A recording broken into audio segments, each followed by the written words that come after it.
여러분 안녕하세요. 저는 지방 사는 60대 여자입니다. 오늘은 저한테 일어났던 사연을 제보하려고 해요. 인생을 아주 오래 살지는 않았어도 환갑이 지나니까 확실히 경험이 많아졌습니다. 예전에는 저한테 이런 날이 올 거라고는 전혀 상상하지 못했습니다. 사연 없는 삶이 없다고 하는데 저는 제가 생각해도 인생의 굴곡이 매우 심했거든요.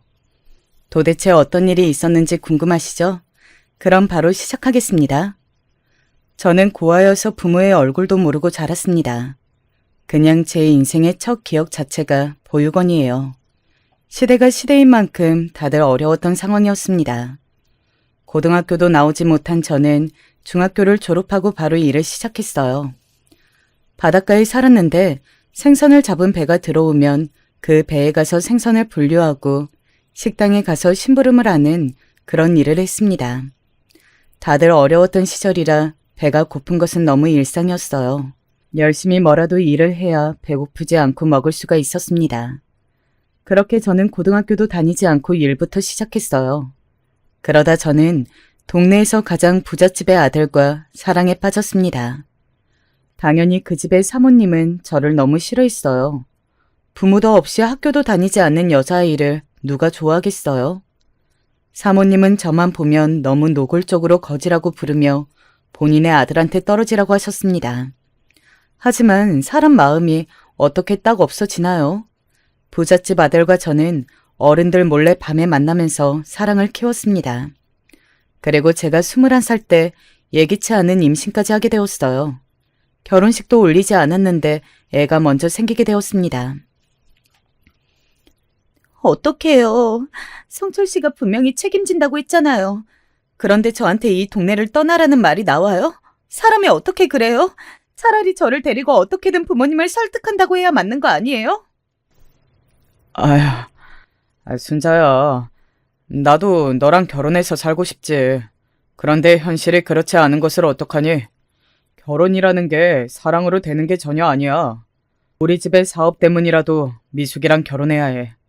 그 대신 내 아이라는 것을 비밀로 하고 동네를 뜨면 주기적으로 찾아갈게. 알겠지? 저를 임신하게 만든 부잣집 아들인 성철 오빠는 제가 임신했다는 소식을 알리자 단번에 저를 배신했습니다.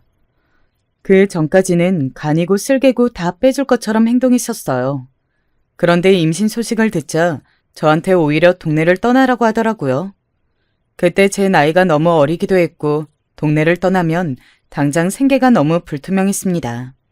그래서 엉엉 울며 매달렸어요. 그러자 나중에는 성철 오빠가 저를 아예 만나주지도 않았습니다. 어렸던 저는 불러오는 배를 보며 탄식했어요. 그러다 성철 오빠의 집으로 가서 애원했습니다. 제가 대문 앞에서 오빠 이름을 부르며 우리 아이는 어떡하냐고 울자 사모님이 금방 나오더라고요. 동네 창피하게 뭐하는 짓이냐고 저에게 물과 소금을 뿌리기 시작하셨습니다. 다시는 눈앞에 띄지 말라고 하셨어요. 너무 속상하고 서러운 마음이 들었습니다. 하지만 저는 굴하지 않고 계속해서 성철 오빠의 아이를 가졌다고 알렸어요. 그러자 동네에 소문이 돌기 시작했습니다. 그리고 제 소문 때문인지 오빠는 원래 결혼하려고 했던 집과 파혼하게 되었어요. 파혼 소식이 들리자 오빠는 저를 찾아와 자기를 다시는 아는 척을 하지 말라고 했습니다. 그리고 사모님은 제가 일하던 곳을 쫓아가 일감을 아예 끊기게 했어요. 동네에서 제일 부자였고 또 워낙 오빠네 집이 엮인 회사가 많았습니다. 그래서 저는 어쩔 수 없이 일자리를 다 잃게 되었어요. 저를 불쌍하게 여긴 분들이 소일거리라도 줬는데 그것마저 발각되면 바로 응징이 돌아갔습니다. 배는 불러오는데 일은 없으니 그동안 모아놓은 돈으로 연명했어요. 하지만 그것도 한계가 있어서 저는 임신했지만 굶는 상황이 발생했습니다. 그래도 예전 일이라 그때는 인심이라는 게 있었거든요. 저를 불쌍하게 여긴 주민들이 몰래 고구마와 말린 생선을 제가 사는 쪽방 앞에 두고 가셨어요. 새벽에 아무도 안 볼 때 주었기 때문에 누가 줬는지는 아직도 모릅니다. 이 자리를 빌려 감사하다고 전하고 싶어요. 아무튼 그렇게 저는 첫째 아이를 낳게 되었습니다. 아이의 성별은 남자아이였어요. 아빠가 누군지 온 동네 사람들이 다 알아도 아이는 아빠를 아빠라고 부를 수도 없는 상황이었습니다. 환영받지 못한 출생이었죠. 출산했다는 소리를 듣고 사모님은 저를 찾아와서 대놓고 말씀하셨어요. 동네를 떠나라. 여기 돈 줄 테니까 이 돈 가지고 우리가 모르는 곳으로 가서 살아. 제발 우리 성철이 인생 망치지 말고 떠나라고. 알겠어? 너 때문에 우리 아들 앞길 막히면 안 되잖아. 보는 눈이 많아서 몰래 죽일 수도 없고. 아휴. 사모님, 저 이 동네 떠나면 어디서 살아야 할지 몰라요. 제발 그냥 동네에서 죽은 듯이 살 테니까 살게 해주시면 안 될까요? 성철 오빠랑 털끝 하나 스치지 않게 제가 노력할게요. 네? 듣기 싫다. 같은 동네에서 살면 오다 가다 마주칠 거 아니야. 나보고 지금 그런 걸 보고 살라는 거야? 그리고 막말로 우리 아들 애가 아닐 수도 있잖아. 생긴 거 보니까 못생긴 게 딱 너를 닮았잖아. 됐다. 말 씨름하기도 싫어. 떠나라. 사모님은 저에게 봉투를 건네며 당장 동네를 떠나라고 하셨어요. 저는 그래도 평생 살았던 고향인데 떠나기가 싫었지만 돈의 액수를 보고 어쩔 수 없이 떠나게 되었습니다. 어차피 고향에 계속해서 있어도 사모님이 장악해서 제가 일할 곳도 전혀 없었거든요. 고마웠던 분들에게 마지막으로 인사하고 저는 갓 태어난 신생한 아들을 데리고 근처 도시로 가게 되었습니다. 그리고 거기서 새 출발하게 되었어요. 일단 아이가 너무나도 어려서 당장 일을 구할 수는 없었습니다. 여간에서 사모님이 주신 돈으로 지내면서 살았어요. 그러다 이제 돈이 점점 떨어져서 일을 반드시 구해야 하는 상황이 왔습니다. 저는 일단 급한 대로 아이를 업고 나가서 일을 구했어요. 하지만 가는 곳마다 제 아이가 신생아라 다 거절하더라고요. 그렇다고 신생아를 데리고 공장에 들어갈 수도 없었습니다. 마지막에 지푸라기라도 잡는 심정으로 어느 부잣집 앞에 섰던 저는 입주 가정부로 일할 수 있게 해달라고 빌었어요. 말 그대로 아이를 업고 엉엉 울며 빌었습니다. 그때 날씨가 겨울이었는데 눈을 맞으며 비니까 그 집 사모님이 저를 안쓰럽게 여겨 가정부로 받아주셨어요. 그렇게 저는 가정부의 삶을 시작하게 되었습니다. 부잣집이었고 그 집에는 아들이 2명이 있었어요. 각각 4살, 3살이었습니다. 그 집 아들들이 어려서 사모님은 제가 더 안쓰러워 보였나 봐요. 부엌에 딸린 방을 내어주며 거기서 생활을 시작하게 되었습니다. 가정부 일을 하며 받은 돈은 많지 않았지만 다른 선택권이 전혀 없었기에 힘들어도 꾹 참고 일했어요. 집안일은 그렇게 힘들지는 않았는데 사모님의 기분을 맞추는 게 너무 힘들었습니다. 사모님은 본인의 기분이 좋으면 저에게 아주 상냥하게 대하셨어요. 반면 기분이 좋지 않으면 괜한 트집을 잡으셨습니다. 상당히 기분파라 하루에도 몇 번씩 기분이 바뀌는 사모님을 보며 최대한 거슬리게 행동하지 않으려고 노력했어요. 그래도 시간이 흐르면서 어느 정도 사모님의 기분을 파악할 수 있어 다행이었습니다. 다른 것들은 다 괜찮았는데 제가 버티기 제일 힘들었던 것은 바로 우리 아들을 그 집에서 키우는 거였어요. 남의 집에서 가정부로 일하면서 육아하는 것은 생각보다 더 비참한 일이었답니다. 저는 우리 아들을 안아주었던 경험보다 그 집의 아이들을 안아주었던 날이 더 많았거든요. 사실 이때를 생각하면 우리 아들에게 지금도 미안한 마음이 들어요. 순자야, 우리 아이들 먹으라고 내가 바나나 사왔는데 그걸 너희 아들을 먹이면 어떡해? 내가 너희 아들 여기서 살게 해준다고. 그게 우리 아들처럼 똑같이 키우라는 말은 아니잖아. 사람이 눈치가 있어야지. 안 그래? 사모님, 죄송해요. 제가 먹이려고 한 건 아닌데 아들이 배고파서 형들 거 빼앗아 먹었나 봐요. 아이고, 다시는 이런 일 없도록 제가 노력할게요. 너무 죄송합니다. 재성아, 형들 간식 네가 먹으면 안 돼? 아이들이 자라면서 받는 차별은 점점 더 심해졌어요. 물론 당연히 저는 가정부였고 우리 아들은 가정부의 아들이니 똑같이 대우받을 수는 없었습니다. 그 사실을 이미 알고 있으면서 막상 남의 집 아들들의 간식은 제 손으로 만들어주면서 내 아들은 먹이지 못할 때는 너무 가슴이 아팠어요. 월급을 받아도 아주 적어서 과자 정도는 사줄 수 있어도 주인집 아들들이 먹는 것처럼 매 끼니 고급 음식을 대접할 수는 없었습니다. 아들이 자기도 형들처럼 맛있는 것을 본인도 먹고 싶다고 울 때는 너무 가슴이 아팠습니다. 그래서 이것과 관련해서 사건도 하나 있었어요. 어느 날 사모님이 본인 아들들을 먹인다고 갈비찜을 하라고 하더라고요. 열심히 시장에 가서 장을 보고 집에 와서 갈비찜을 만들었습니다.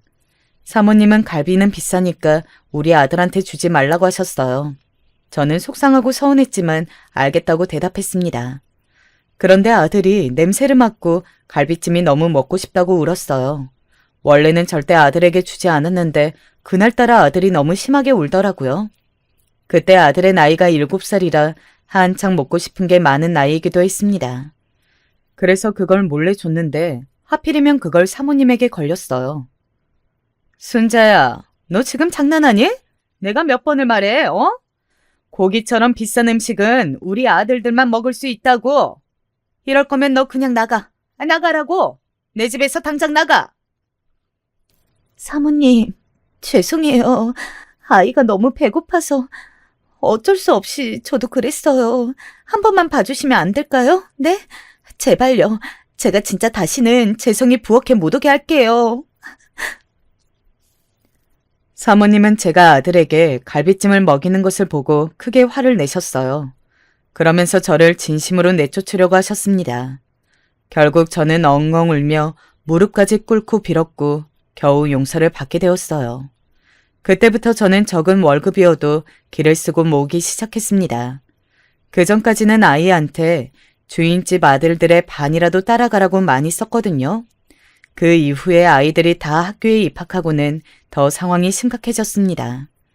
주인집 아이들이 크면서 우리 아들을 많이 괴롭혔어요. 우리 아들이 제게 울면서 형들이 괴롭힌다고 할 때는 너무 가슴이 아팠습니다. 하지만 그렇다고 주인집 아들들을 혼낼 수도 없었으니 제 속이 말이 아니었어요. 시간이 흐르면서 아들은 더 고통스러워했어요. 주인집 아들들도 그렇지만 학교에 갔더니 놀림을 많이 당해서 힘들어했습니다. 그래서 저는 아들이 더 상처받기 전에 그 부잣집을 나오게 되었어요. 제가 일하는 것에 비해 돈을 매우 적게 받아서 사모님은 막상 나간다고 하니까 저를 붙잡았습니다. 하지만 저는 흔들리지 않았어요. 그리고 모은 돈으로 다시 새로운 지역으로 가려고 했습니다. 그런데 순간 머릿속에 우리 아들의 아빠인 성철 오빠가 떠올랐어요. 저는 이렇게 비참하게 사는데 성철 오빠는 어떻게 살고 있는지 궁금하더라고요. 그래서 아들의 손을 잡고 본격적으로 다른 지역에 가기 전에 고향에 들렀습니다. 오랜만에 간 고향은 바뀐 게 전혀 없었어요. 너무 그대로라 오히려 놀랄 지경이었습니다. 성철 오빠의 집은 여전히 으리으리했어요. 문 앞에서 아들의 손을 잡고 쳐다보는데 순간 대문이 열리고 성철 오빠가 나왔습니다. 오빠의 옆에는 아내로 보이는 사람과 자식으로 보이는 남자아이와 여자아이 한 명씩 총 2명이 있었어요. 오빠는 너무나도 행복해 보이는 웃음을 짓고 있었습니다. 아내와 다정하게 차를 타고 이동하는 모습을 한참 동안 지켜봤어요. 아들이 옆에서 저게 누구냐고 물어도 저는 대답할 수가 없었습니다. 대신 속으로 반드시 성공해야겠다고 생각했어요. 임신하고 출산해서 아이가 10살이 될 때까지 겪은 일만 나열해도 이 정도였답니다. 물론 그때는 이후에 일어난 일이 더 파란만장할지는 전혀 예상하지 못했어요. 그렇게 성철 오빠가 너무 제 생각보다 잘 지내는 것을 두 눈으로 목격하고 바로 아들의 손을 잡고 고향을 떠났습니다. 오랜만에 간 고향이라 아는 분들과 인사라도 할까 했지만 일부러 그러지 않았어요. 나중에 성공하면 그때 당당하게 와야겠다고 생각했습니다. 그리고 저는 무작정 아들과 함께 서울로 올라왔어요. 서울에 있는 달동네에서도 가장 꼭대기에 있는 허름한 쪽방 하나를 얻었습니다. 그리고 바로 일자리를 알아보았어요. 가정부로 일하면 아들이 상처받으니까 제일 먼저 제외하고 구했습니다. 아들도 어느 정도 커서 식당에서 바로 일을 시작했어요. 마침 집 근처에 시장이 있었거든요. 그 시장에 국밥집이 있었는데 거기서 일하게 되었습니다. 국밥집이라 영업시간이 아침 새벽부터 시작했기 때문에 아들이 등교하기 전에 출근했어요. 쉬는 날은 오로지 일요일 하루뿐이었습니다. 저는 어차피 친정도 없었고 가족이라고는 아들뿐이라 괜찮았어요. 아들과 오랜 시간을 보내지 못해 그게 아쉬울 뿐이었습니다. 재성이 어머님 오셨어요? 어쩜 재성이는 성실하고 착하고 공부까지 잘하는지 몰라요. 제가 가만히 보고만 있어도 뿌듯해요. 이대로만 간다면 분명히 좋은 결과를 받을 수 있을 거예요. 재성이는 운동도 잘해서 교우 관계도 아주 좋거든요. 어머님이 참 뿌듯하시겠어요. 사정을 들어보니까 아빠가 없다고 하는데 어떻게 이렇게 올바르게 키우셨어요? 저는 우리 아들에게 해준 것이 아무것도 없어요. 재성이는 진짜 자기 혼자 컸어요. 공부를 잘한다고 하니까 저는 그게 더 놀라워요. 선생님이 잘 지도해 주신 덕분이죠. 우리 재성이 좋게 봐주셔서 감사합니다. 저는 새벽부터 새벽까지 집에서보다 가게에서 더 많은 시간을 보냈어요. 그래서 아들에게 아직도 미안한 게 공부 관련해서 전혀 도움을 준 적이 없습니다. 남들은 다 받는다던 과외도 돈이 없어 해주지 못했어요. 그 흔한 보습학원도 보낼 돈이 없었습니다. 당장 월세와 식비를 지출하면 남는 돈이 별로 없었거든요. 이런 상황에서도 아들은 혼자 공부를 열심히 했습니다. 학부모 상담하러 학교에 가면 선생님들이 늘 좋은 말씀을 해주셨어요. 학창시절에 한 번도 아들 때문에 속을 썩인 적이 없답니다. 늘 가면 기분 좋은 말만 들어서 상담이 오히려 기다려질 정도였어요. 아들은 이렇게 제 속을 썩이지 않고 대학을 가게 되었습니다. 우리 집 형편이 안 좋아서 등록금이 진짜 걱정됐는데 다행히 아들은 장학금을 받고 대학에 가게 되었어요. 기특한 아들은 대학에 가서 본인이 과외로 돈을 벌며 생활비를 보태주었습니다. 저는 아들에게 해준 것도 없는데 아들이 저에게 용돈을 주니까 너무 미안했어요. 항상 미안하다고 했더니 아들은 그럴 때마다 웃으면서 본인 키우느라 고생했다고 하더라고요. 아들은 법학과에 진학해서 변호사가 되는 것이 꿈이었습니다. 저는 아버지도 없이 본인의 존재를 부정당하며 자란 아들이 안쓰러웠어요. 물론 아들은 자세한 상황은 알지 못합니다. 제가 아들이 아빠에 관해 물으면 한 번도 얘기를 꺼낸 적이 없어요. 아빠 없이 자라면서 어릴 때는 남의 집에서 살게 시켜 미안하고 또 미안했습니다. 그런데 아들은 한 번도 저를 원망한 적이 없어요. 아들이 변호사가 되기 위해 군대를 다녀오고 본격적으로 공부할 때 옆에 여자친구도 있었습니다. 그 친구는 우리 아들이 군대에 갔을 때도 기다려준 친구였어요. 저도 자연스럽게 알게 되었는데 텔레비전에 나오는 연예인들처럼 예쁜 여자였습니다. 우리 아들하고 만나는 게 어찌나 보기 좋았는지 몰라요. 그리고 아들이 변호사를 준비하며 공부할 때에도 옆에서 얼마나 지극정성으로 해줬는지 모릅니다. 저는 일하느라 바빠서 아들이 공부하는 것을 알면서도 제대로 챙겨주지 못했거든요. 그런데 그 여자친구는 우리 아들을 따라다니며 맛있는 도시락도 싸주고 심지어 옷까지 사입혔어요. 하고 다니는 거나 아들을 통해 들은 얘기로는 여자친구가 꽤 사는 집안의 딸인 것 같았습니다. 그렇게 아들은 몇 년의 공부 끝에 결국 변호사가 되었어요. 엄마, 나 변호사 됐으니까 이제 결혼할래요. 나 군대 갔을 때부터 기다려줬던 주연이랑 평생을 함께하고 싶어요. 엄마도 몇 번 봐서 알 텐데 예쁘고 착하잖아요.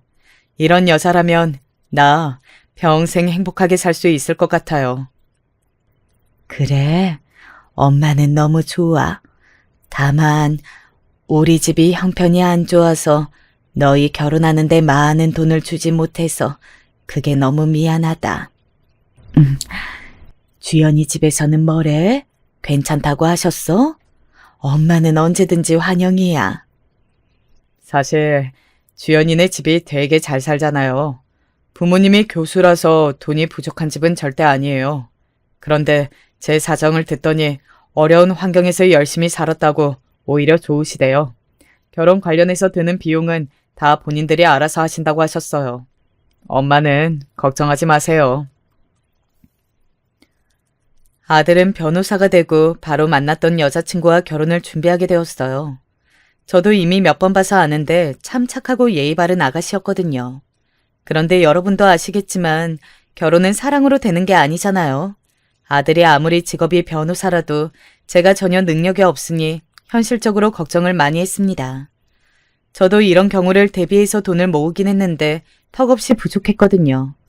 그런데 그런 걱정은 사돈을 뵙고 사라지게 되었습니다. 상견례 때는 너무 긴장해서 속이 울렁거릴 정도였어요. 저는 제가 결혼식도 올리지 못하고 아들을 낳아서 상견례 자체를 해본 적이 없잖아요.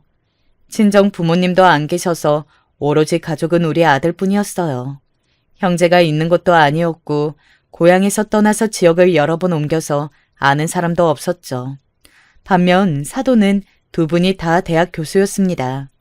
어쩐지 아들의 여자친구를 보면 자라면서 고민을 전혀 해본 적이 없어 보였어요. 해맑고 사랑받고 자란 게 눈에 띄는 친구였습니다. 아무튼 그렇게 상견례를 하러 갔는데 저는 초라해 보일까봐 걱정을 많이 했었어요. 아들은 그걸 알고 저를 백화점에 데려가서 머리부터 발끝까지 꾸며줬는데도 스스로가 작아 보이더라고요. 그런데 다행히 사돈께서 저를 너무 환영해 주셨습니다. 우리 아들 칭찬을 계속해서 하더라고요. 저는 아들에게 해준 것도 없는데 학창시절 선생님들부터 사돈까지 다 제가 잘 키웠다고 해주셔서 얼마나 황송했는지 모릅니다.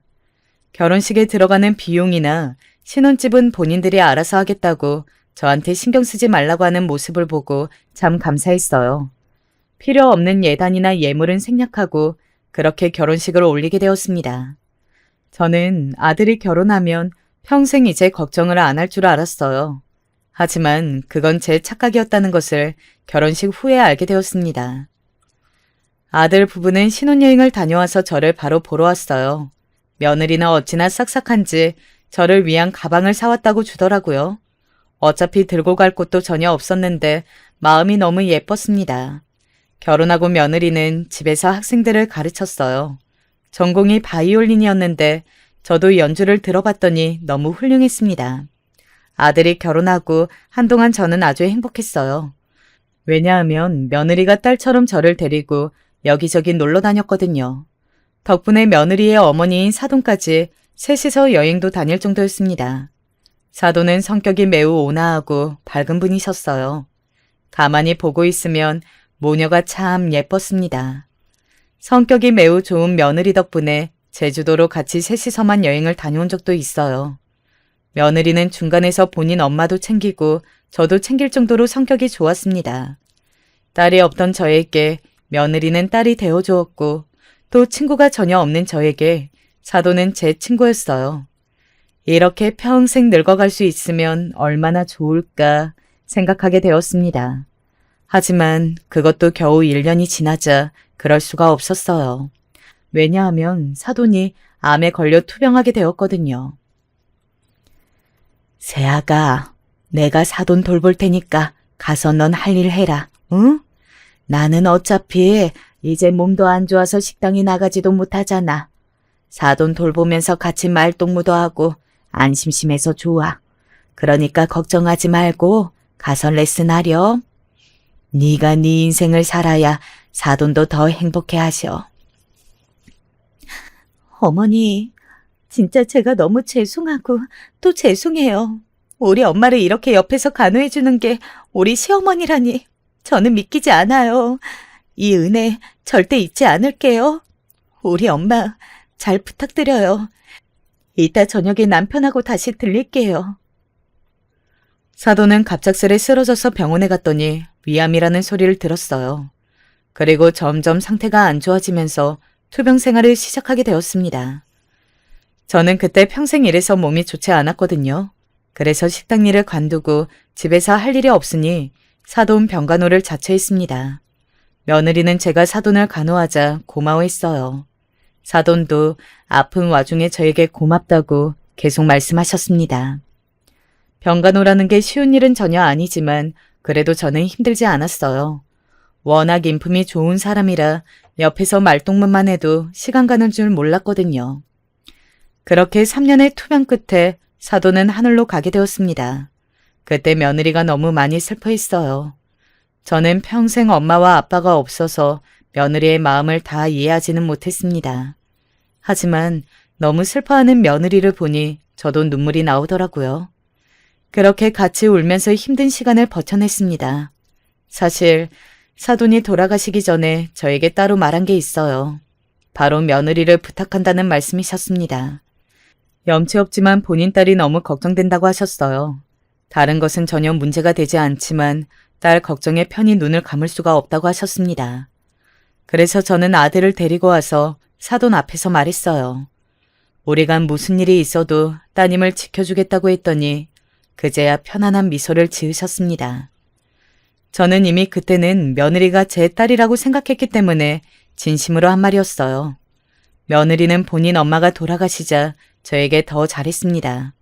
원래도 저한테 먼저 연락하고 찾아왔는데 사돈이 하늘로 가고 저를 엄마라고 생각하는지 더 가까워졌어요. 아들이 결혼하고 딸이 생긴 기분이라 얼마나 좋았는지 모릅니다. 다만 한 가지 문제가 있었어요. 그건 바로 며느리의 임신 문제였습니다. 알고 봤더니 며느리는 선천적으로 자궁이 좋지 못했어요. 그래서 임신에 무리가 있었습니다. 결혼하고 소식이 전혀 없었지만 제가 직접적으로 묻지는 않았거든요. 어차피 사돈이 투병하고 있어서 임신이 문제가 아니기도 했고요. 그런데 사돈이 하늘로 가고 며느리가 저에게 슬쩍 말하더라고요. 이제 남편하고 같이 병원에 다니기로 했어요. 병원에 가서 검사했더니 자연적으로 임신하는 것은 저한테 무리래요. 아직 나이가 많은 편은 아니라서 일단 시험관으로 해보기로 했어요. 엄마 돌아가시고 나니까 아이에 관한 욕망이 더 생겼어요. 그래서 남편하고 꾸준히 준비해보려고요. 어머니, 우리 부부를 위해서 기도해 주세요. 당연하지, 아가. 나는 항상 너희 부부가 행복하길 바라고 있어. 임신이 어렵지만 꾸준히 노력하면 반드시 아기가 찾아올 거야. 너무 스트레스 받지 말고 행복하게 지내, 응? 무슨 힘든 일 있으면 다 나한테 말하고. 아가, 네 건강이 더 우선이야. 며느리는 시험관도 제가 알기로 몇 번을 실패했어요. 한 번에 되면 얼마나 좋을까 생각했는데 그런 일은 일어나지 않았습니다. 물론 저는 아들 부부에게 아이에 관한 얘기를 한 번도 먼저 꺼낸 적이 없어요. 제가 가볍게 물어봤다가 그게 상처가 될 수도 있으니까요. 제가 비교적 쉽게 그리고 예상하지 못한 채로 아들을 임신해서 저는 임신이 어려운 줄 몰랐습니다. 그런데 생각보다 임신하는 게 어렵다는 것을 며느리를 보고 알게 되었어요. 며느리는 임신을 너무 원해서 그런지 오히려 임신이 어려웠습니다. 용하다는 무당도 찾아가고 부적도 써봤어요. 전국에서 유명하다고 하는 한의원에 가서 한약까지 먹었습니다. 그런데도 임신이 되지 않더라고요. 저는 며느리가 꼭 손주를 낳지 않아도 괜찮았는데 본인이 아이를 너무 원하니까 옆에서 지켜보는 것이 굉장히 안쓰러웠습니다. 그러다 어느 순간 기적적으로 임신이 되었어요. 임신했다는 소식에 얼마나 기뻤는지 모릅니다. 그때부터 저는 태교에 좋다는 음식을 수소문해서 엄마처럼 챙겨주었어요. 며느리도 일하던 곳도 쉬고 오로지 태교에 집중했습니다. 아들한테도 무조건 일보다 다른 것보다 아내가 우선이라고 말해두었어요. 그렇게 온 가족이 아이 태교에 집중했는데 원래 임신은 초기가 제일 위험한 거 아시나요? 며느리는 갑작스럽게 유산을 하게 되었습니다. 차라리 어디 넘어졌거나 다쳐서 유산한 거면 그 탓이라고 할 텐데 이유도 모른 채로 유산하게 되었어요. 되게 힘들게 가진 아이라 며느리는 충격이 매우 커 보였습니다. 아이를 유산하고 며느리는 집에서 본인 방에서 나오지를 않았어요. 먹지도 않고 움직이지도 않고 침대에만 누워 있었습니다. 멍하게 벽을 바라보는 날도 많았어요. 저는 그런 며느리를 지켜보는 게 너무 힘들었습니다. 아가, 새아가, 내가 전복 넣어서 죽을 만들었는데 조금 먹어봐, 응? 먹고 기운 차리자. 아기는 다시 찾아올 수 있어. 엄마가 건강해야 아기도 기쁜 마음으로 너한테 오지. 안 그러니? 우리 새아가 하늘에서 사돈이 보고 계실 거야. 이러고 있으면 얼마나 마음이 아프겠니? 자, 아 해봐. 먹자. 어머니, 저 너무 힘들어요. 하늘에 있는 우리 엄마도 너무 보고 싶고 세상에 태어나지도 못하고 죽은 우리 아기가 불쌍해요. 아이를 가지는 게 이렇게 힘들 줄은 전혀 몰랐어요. 어떡해요? 너무 힘들어요. 며느리는 저를 붙잡고 매일 울기 시작했어요. 저는 그런 며느리를 이미 딸이라고 생각했기 때문에 가슴이 너무 아팠습니다. 그런 며느리를 옆에서 끼니마다 챙겨주고 말동무도 해주고 자연스럽게 우리 집보다 아들 집에서 머무르는 시간이 늘어났어요. 그런 생활을 1년 정도 하니까 며느리는 아예 저보고 들어와서 같이 살자고 하더라고요. 어차피 그때는 우리 집에서 보내는 기간보다 아들 집에서 지내는 시간이 더 많아 좋았습니다. 아들 부부와 함께 살게 된 저는 최대한 거슬리지 않게 행동했어요. 새벽부터 일어나서 집안일을 하고 며느리 입맛에 맞는 요리도 만들어 주었습니다. 아들이 우스갯소리로 본인 엄마가 아니라 며느리 엄마 같다고 할 정도였어요. 유산하고 많이 힘들어했던 며느리는 상담도 여러 차례 받았습니다. 그리고 다시 조심스럽게 임신을 준비했어요. 이번에는 전처럼 너무 신경을 많이 쓰지 않고 거기에만 매달리지 않으려고 노력했어요. 그래서 바쁜 아들과 사돈 어른을 대신해서 제가 며느리를 데리고 여행도 많이 다녔습니다. 며느리도 저를 엄마처럼 생각하기 시작했어요. 둘이 제주도에 가서 바다를 보며 많은 얘기도 나누었습니다. 그렇게 마음을 비우고 편안한 상태로 있자 바로 임신이 되었어요. 이번에는 너무 태교에 매달리지 않기로 약속했습니다. 확실히 며느리의 표정도 예전보다 훨씬 가벼워 보였어요. 입덧이 있는 편이었던 며느리는 오로지 제 음식만 멀쩡하게 먹었습니다. 식당에서 사 먹는 것은 냄새를 맡는 것조차 힘들어했어요. 그래서 임신한 내내 제가 시장에서 직접 장을 보고 요리를 해주었습니다. 냉장고에 들어갔다 나온 음식을 먹이기 싫어 끼니마다 새로 해서 요리했어요. 유산하고 살이 너무 많이 빠져서 뼈가 앙상했던 며느리는 덕분에 살이 붙기 시작했습니다. 우스갯소리로 며느리가 저 때문에 돼지가 됐다고 웃을 정도였어요. 저는 그렇게 살이 오른 며느리를 보며 뿌듯한 기분이 들었습니다. 진짜 이때는 우리 아들보다 며느리에게 신경을 썼어요. 돌아가신 사돈에게도 떳떳하게 말할 수 있을 지경이었습니다. 어머니, 아들이에요. 저는 성별은 아무 상관이 없었지만 아빠가 아들이라고 하니까 좋아하셨어요. 힘들게 가진 아이라 너무 애틋해요. 하늘에 있는 우리 엄마도 좋아하시겠죠? 아들을 낳고 나니까 진정한 어른이 된 기분이에요. 아들을 위해서라면 그 어떤 것도 할 수 있을 것 같아요. 아들이니? 축하한다. 나도 성별은 아무 상관이 없어.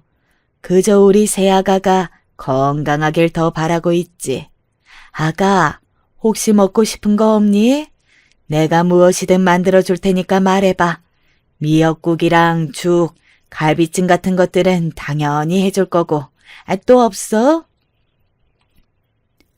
며느리는 손자를 우량하러 나왔어요. 워낙 우여곡절이 많았던 아기라 저도 애틋했습니다. 손자의 얼굴은 며느리를 뚝 닮았더라고요. 보기만 해도 웃음이 활짝 나오는 예쁜 아기였습니다.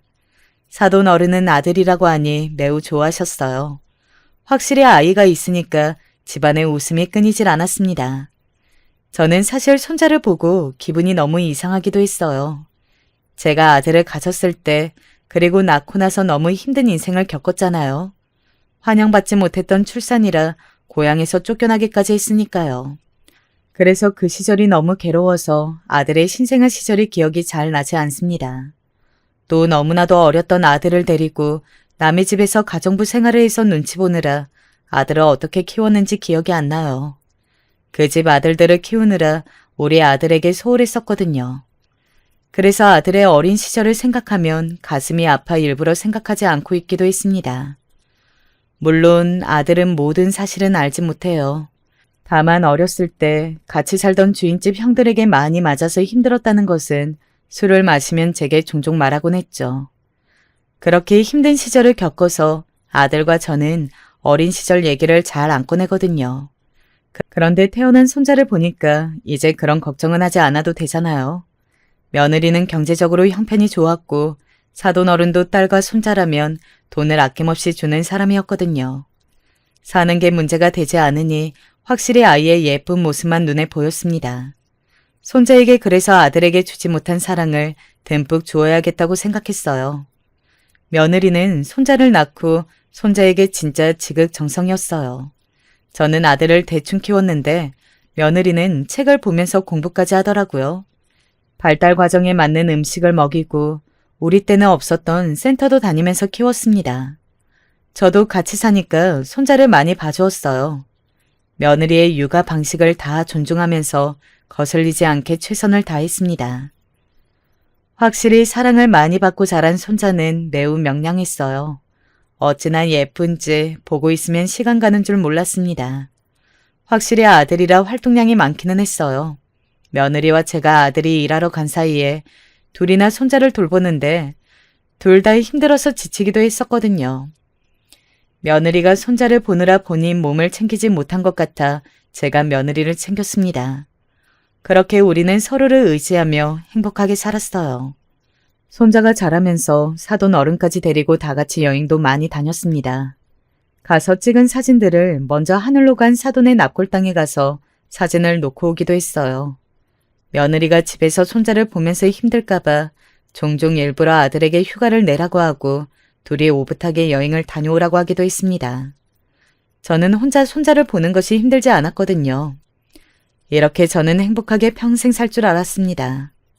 그런데 원래 불행은 한꺼번에 찾아온다고 하죠. 너무 끔찍한 일이 우리에게 발생하게 되었습니다. 이 사건이 바로 오늘 제가 제보한 사연의 핵심이에요. 저는 며느리가 종일 집에서 손자를 보는 것이 안쓰러웠어요. 그래서 아들에게 며느리를 데리고 좋은 곳으로 여행을 많이 다니라고 했거든요. 그날도 그래서 손자를 제가 볼 테니 둘이 해외여행을 다녀오라고 했습니다. 며느리가 같이 가자고 했는데 저는 이제 나이가 드니까 여행도 힘들더라고요. 어차피 명절이 되면 사돈 어른까지 같이 놀러 다니니 이번에는 아들 부부 둘만 다녀오라고 했습니다. 그래서 오랜만에 며느리는 좋아하는 유럽으로 여행을 계획했어요. 긴 여행이라 6살 손자는 제가 보기로 했습니다. 그렇게 둘은 2주를 여행 가게 되었고 손자는 제가 혼자 집에서 돌봤어요. 남자아이라 그런지 1초도 가만히 있지 못하는 손자는 역시 엄마가 없으니 더 날뛰었습니다. 그냥 유치원에 데려다주고 데리고 오는 것만 해도 힘들었어요.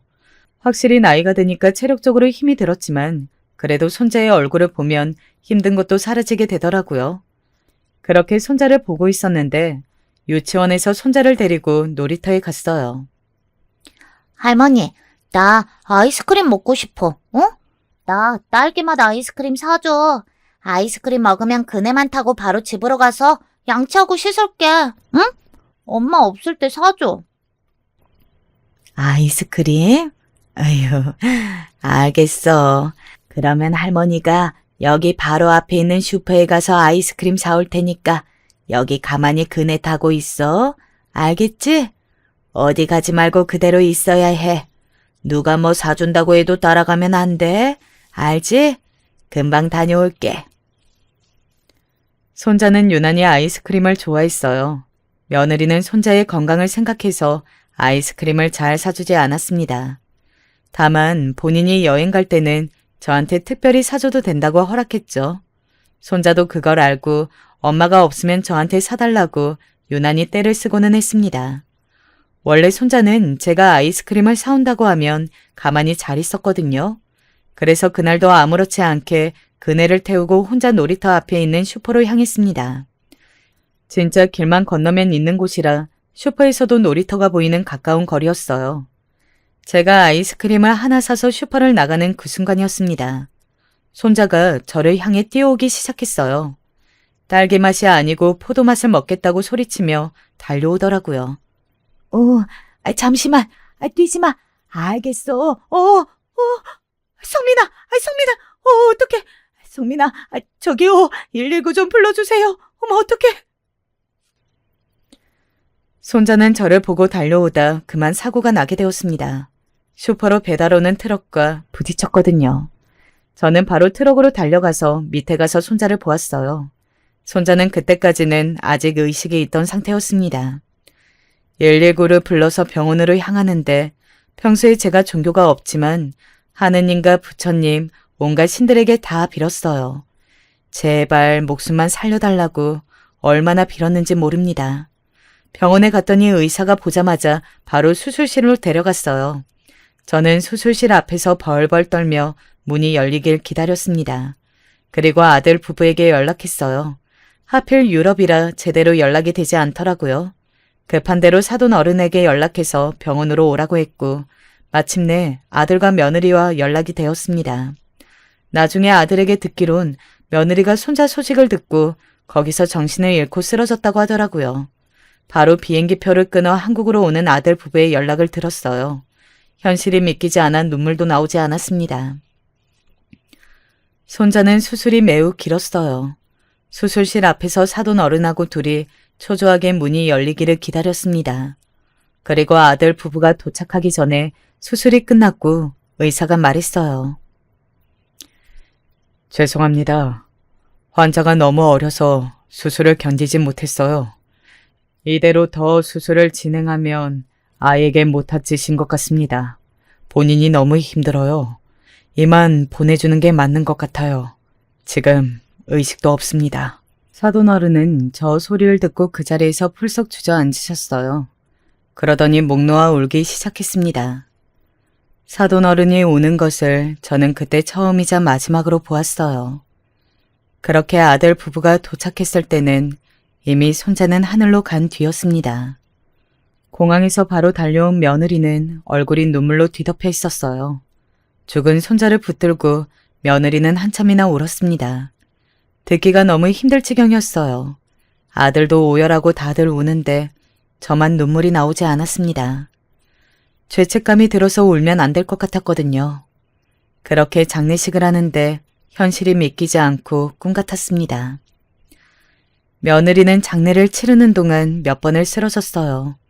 목 놓아 울다 지쳐 쓰러지는 것을 반복했습니다. 장례가 끝나고 집에 와서 며느리는 침대에 누워 아무것도 하지 않았어요. 그럼 며느리가 걱정되어 죽을 끓여갔더니 죽그릇을 던지더라고요.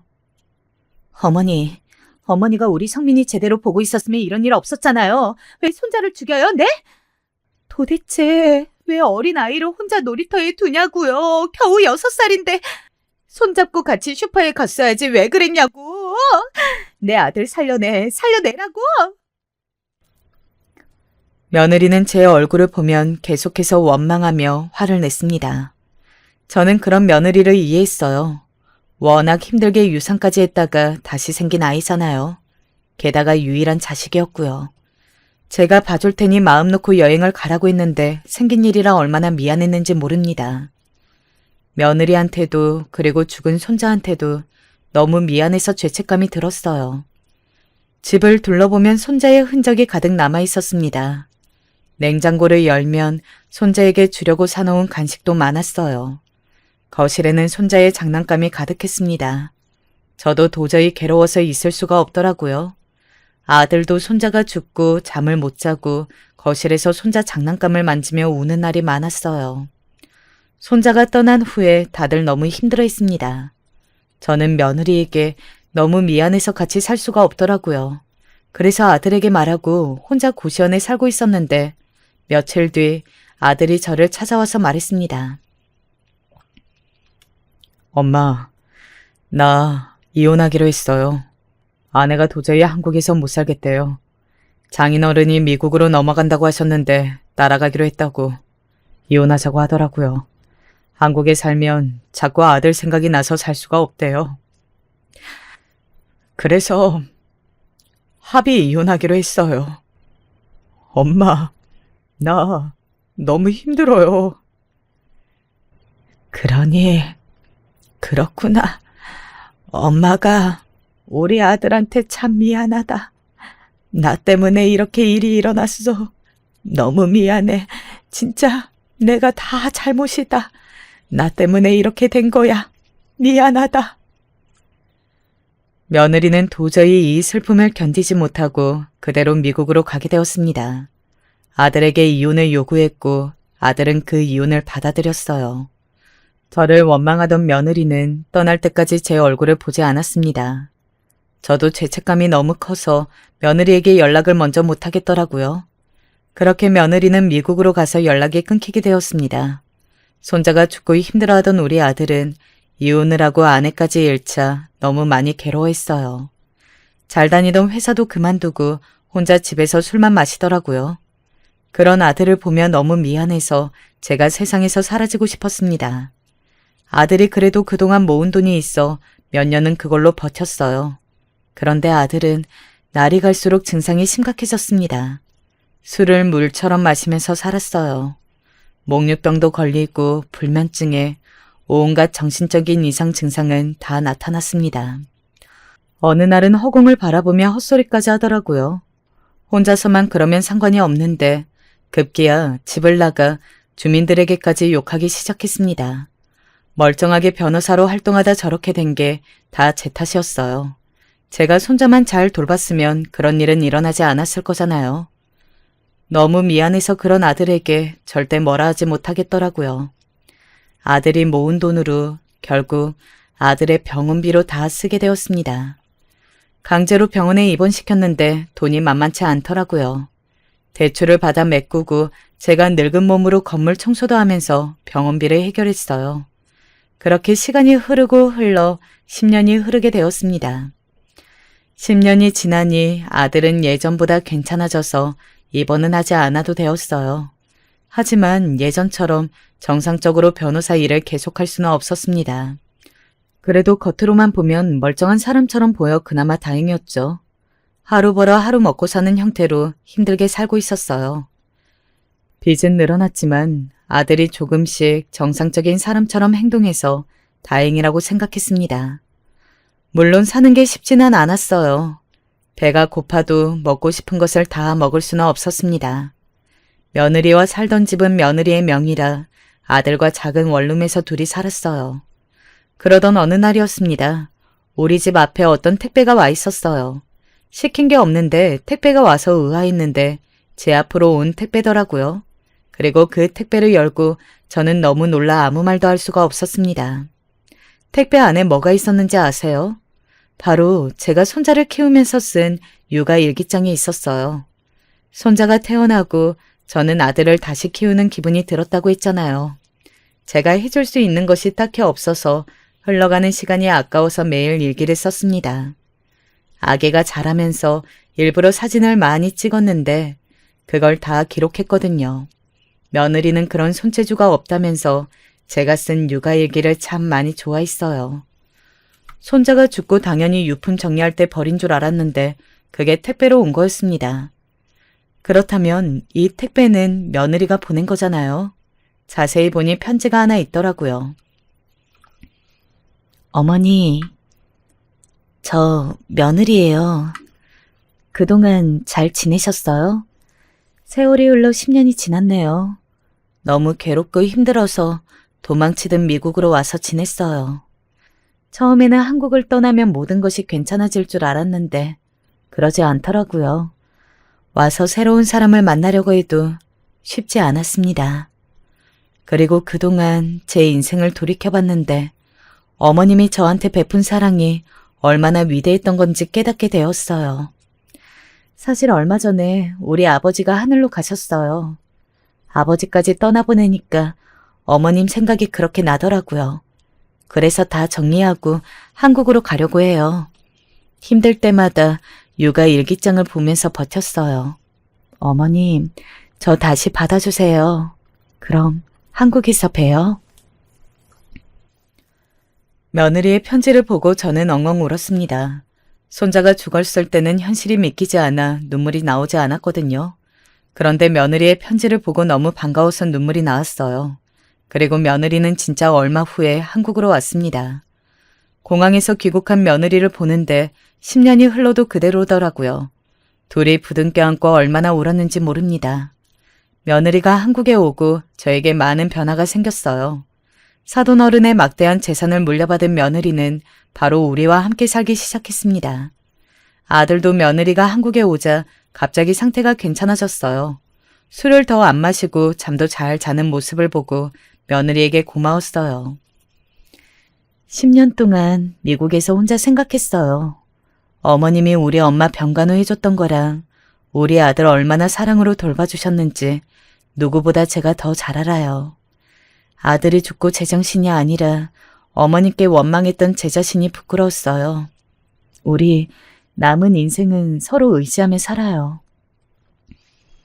내 부주의로 사고가 발생해서 얼마나 미안했는지 몰라. 그렇게 손자 보내고 나도 죄책감에 사는 게 너무 힘들더라. 나는 이미 너를 내 딸이라고 생각해. 이제 우리 행복하게 살자. 며느리 덕분에 가난에서 탈출해서 빚도 다 갚고 지금은 행복하게 살고 있답니다. 아들하고 며느리는 다시 재혼하는 절차를 밟지는 않았지만 같은 집에서 예전처럼 부부 관계로 살고 있어요. 아들은 상태가 점점 괜찮아져서 이제는 정상인으로 보여요. 곧 있으면 다시 복귀해서 일도 할 수 있을 것 같습니다. 여러분, 우리 셋은 평생 이렇게 서로 의지하며 살려고 합니다. 사실 저는 손주 생각이 계속 나서 입양 얘기도 나왔는데 그냥 마음을 접었어요. 우리끼리 사는 게 더 좋을 것 같았거든요. 며느리와 내일은 미리 가신 사돈 부부와 손자에게 가보려고 해요. 하늘에서 우리를 지켜보고 있을 거라고 믿습니다. 여기까지가 제 사연인데 여러분 어떻게 들으셨나요? 제 얘기 들어주셔서 진심으로 감사합니다. 안녕하세요. 출퇴근길에 가끔 사연을 들어보긴 했는데 이렇게 직접 보내보려니 신기하고 어색하네요. 과연 제가 잘한 게 맞는 것인지 아닌지 다른 분들의 생각은 어떠실까 궁금해서 사연을 보내봅니다. 저희 집은 엄마, 형, 그리고 저 이렇게 세 식구예요. 형은 고등학교 졸업 이후로는 사실상 계속 나가 살았기 때문에 엄마랑 저 둘이서 거의 지냈습니다. 그래서인지 제가 딸 같은 아들이에요. 저는 남자치고 애교도 많고 말주변도 부드럽게 좋은 편입니다. 형은 저와는 다르게 무게감이 있는 스타일이에요. 나이 터울이 커서 때로는 아빠처럼 의지할 때도 많았네요. 저희 형은 의사입니다. 우리나라에서 손꼽히는 메이저 의대 출신이고 천재들만 모인다는 그곳에서도 수석으로 졸업했어요. 제 친형이지만 정말 미친 게 아닐까 싶을 정도로 똑똑합니다. 서술했다시피 세 식구뿐이라 저희 집엔 아빠가 안 계십니다. 제가 초등학교 때 교통사고로 돌아가셨거든요. 저는 어려서 그때 잘 몰랐는데 이송된 병원에서 응급처치를 잘 못해서 돌아가시게 됐던 거라고 들었습니다. 혹시 그런 이유 때문에 의대를 준비하게 된 거냐고 형한테 물어본 적이 있었지만 자기가 이제 가장이니까 집안을 이끌어야 한다는 생각으로 공부를 열심히 했을 뿐이라고 했어요. 아빠 사망보험금으로 공부하는 것과 다름없다면서 절대 낭비할 수 없다고 형은 죽어라 공부만 했죠. 그런 시기에 엄마는 여러 회사들이 사무실을 나눠 쓰는 대형 빌딩의 직원 식당에서 일을 하셨어요. 남은 반찬 있으면 싸와서 저랑 그걸로 밥을 차려 먹기도 했었고요. 저희 엄마가 처녀 시절에 자전거를 타다가 크게 넘어진 이후로 오른쪽 무릎이 계속 편치 않으셨거든요. 생활하는데 지장은 없지만 무리해서 활동하면 안 되는 정도였어요.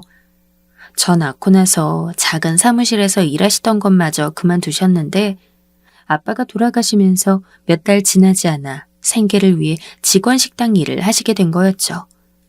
그런 사정을 알기 때문에 당시에 저는 학원 다니는 게 너무 죄스러웠던 기억이 남아 있습니다.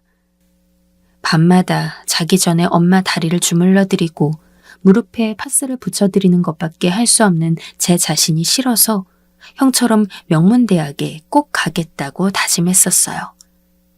결론적으로 보자면 저는 형처럼 되지 못했습니다. 제가 대학도 잘 갔고 성적도 좋았지만 공부량 끝판왕인 의대를 다니면서 과외까지 뛰었던 형은 진짜 독종이었기 때문에 그 업적에는 못 미쳤네요.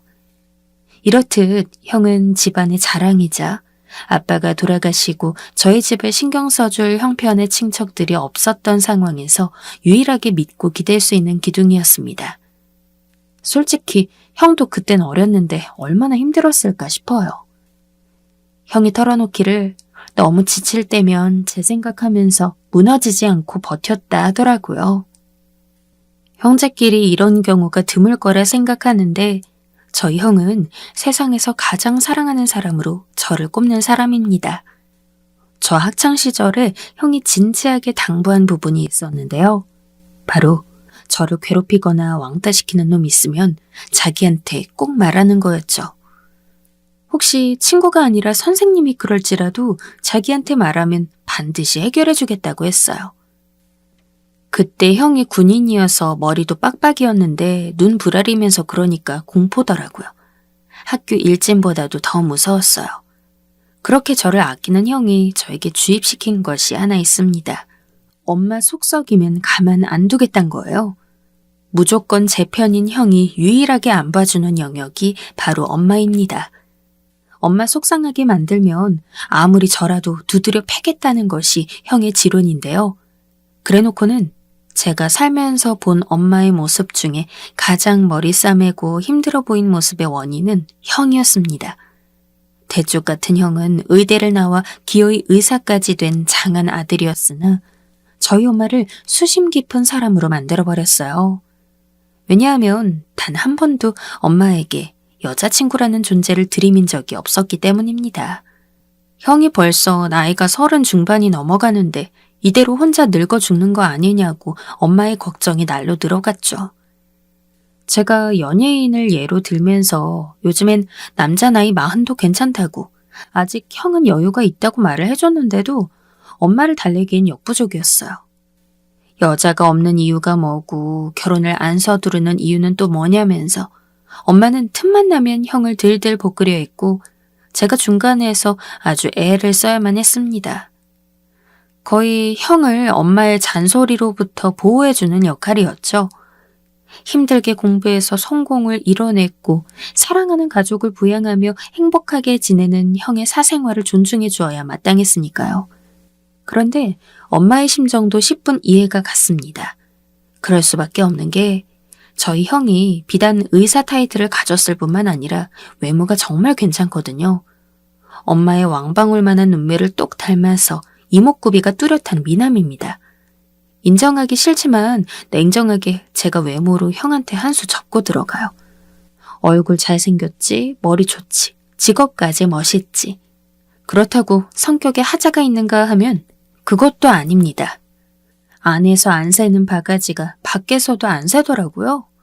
정말 엄청 싹싹하고 누구한테나 예의를 잘 차리는 성격이에요. 군말하는 걸 싫어하고 뒤끝이 없는 상남자입니다. 이런 마당이니까 엄마가 답답해서 미치고 팔짝 뛰는 거죠. 전 그래도 형이 알아서 하겠거니 싶은 마음이 컸는데 엄마는 전혀 아니었나 봐요. 어느 날 제가 퇴근해서 집에 왔는데 엄마가 기다렸다는 듯이 분위기를 잡으면서 저한테 이런 걸 물어보셨어요. 진짜 생각할수록 너무 황당한 내용이네요. 피곤한 와중에도 얼마나 기가 막혔는지 모릅니다. 너희 형, 암만 해도 혹시 그거 아니냐? 남자 좋아하는 그거 말이야. 안 그러면 어떻게 이 지경으로 여자가 없을 수가 있어.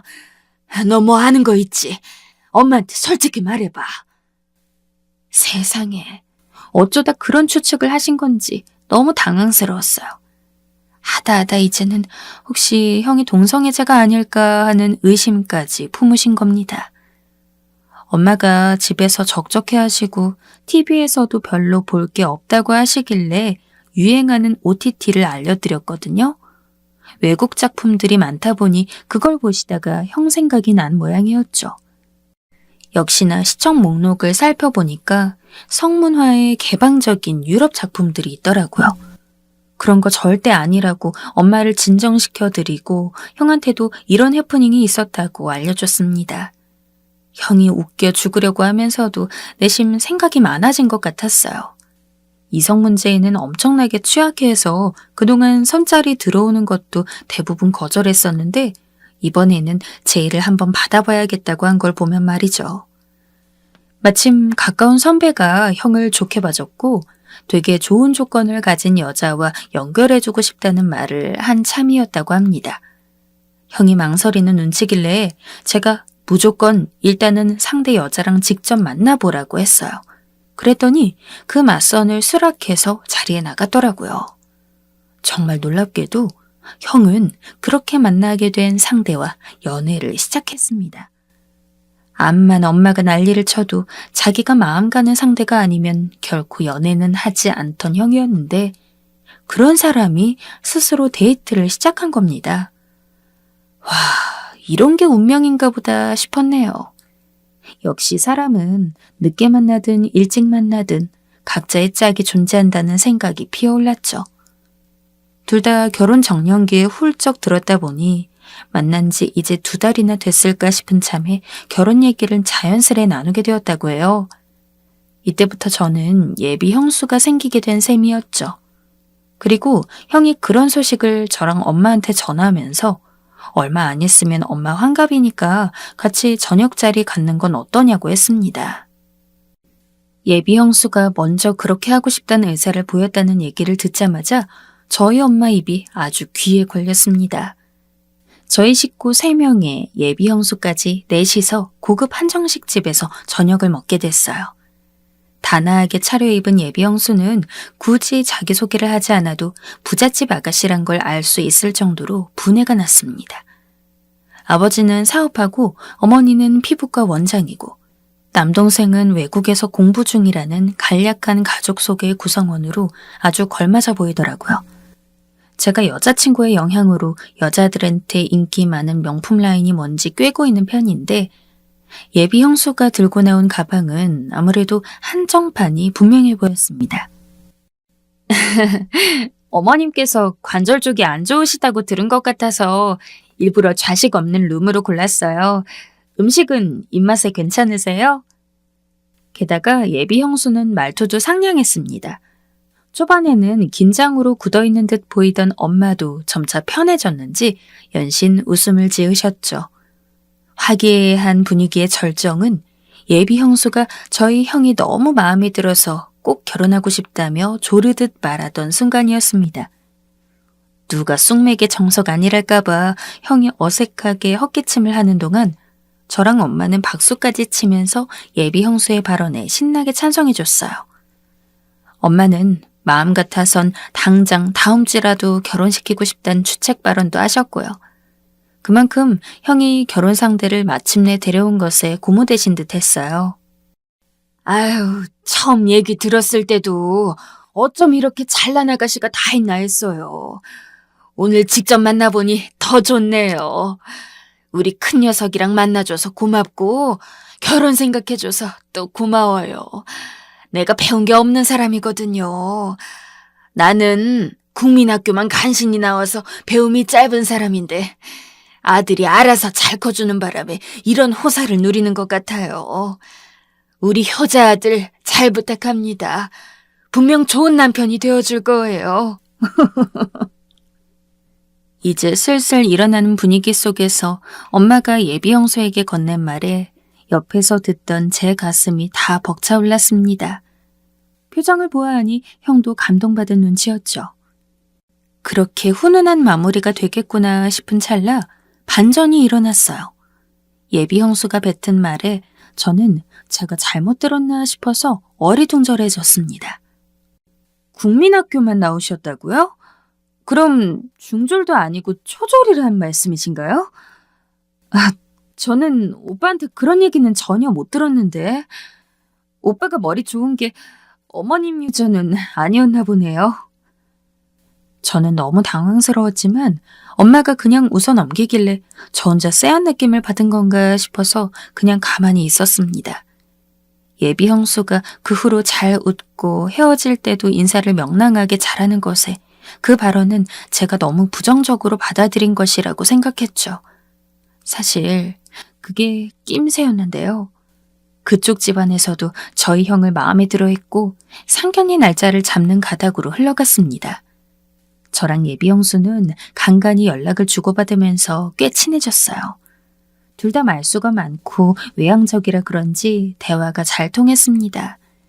예비 형수는 타국에 나가 있는 자기 남동생이 생각난다며 저를 잘 챙겨줬고 저희 엄마한테도 꼬박꼬박 안부 메시지를 남기면서 눈도장 제대로 찍었습니다. 당연히 예비 형수가 마음에 들 수밖에 없었죠.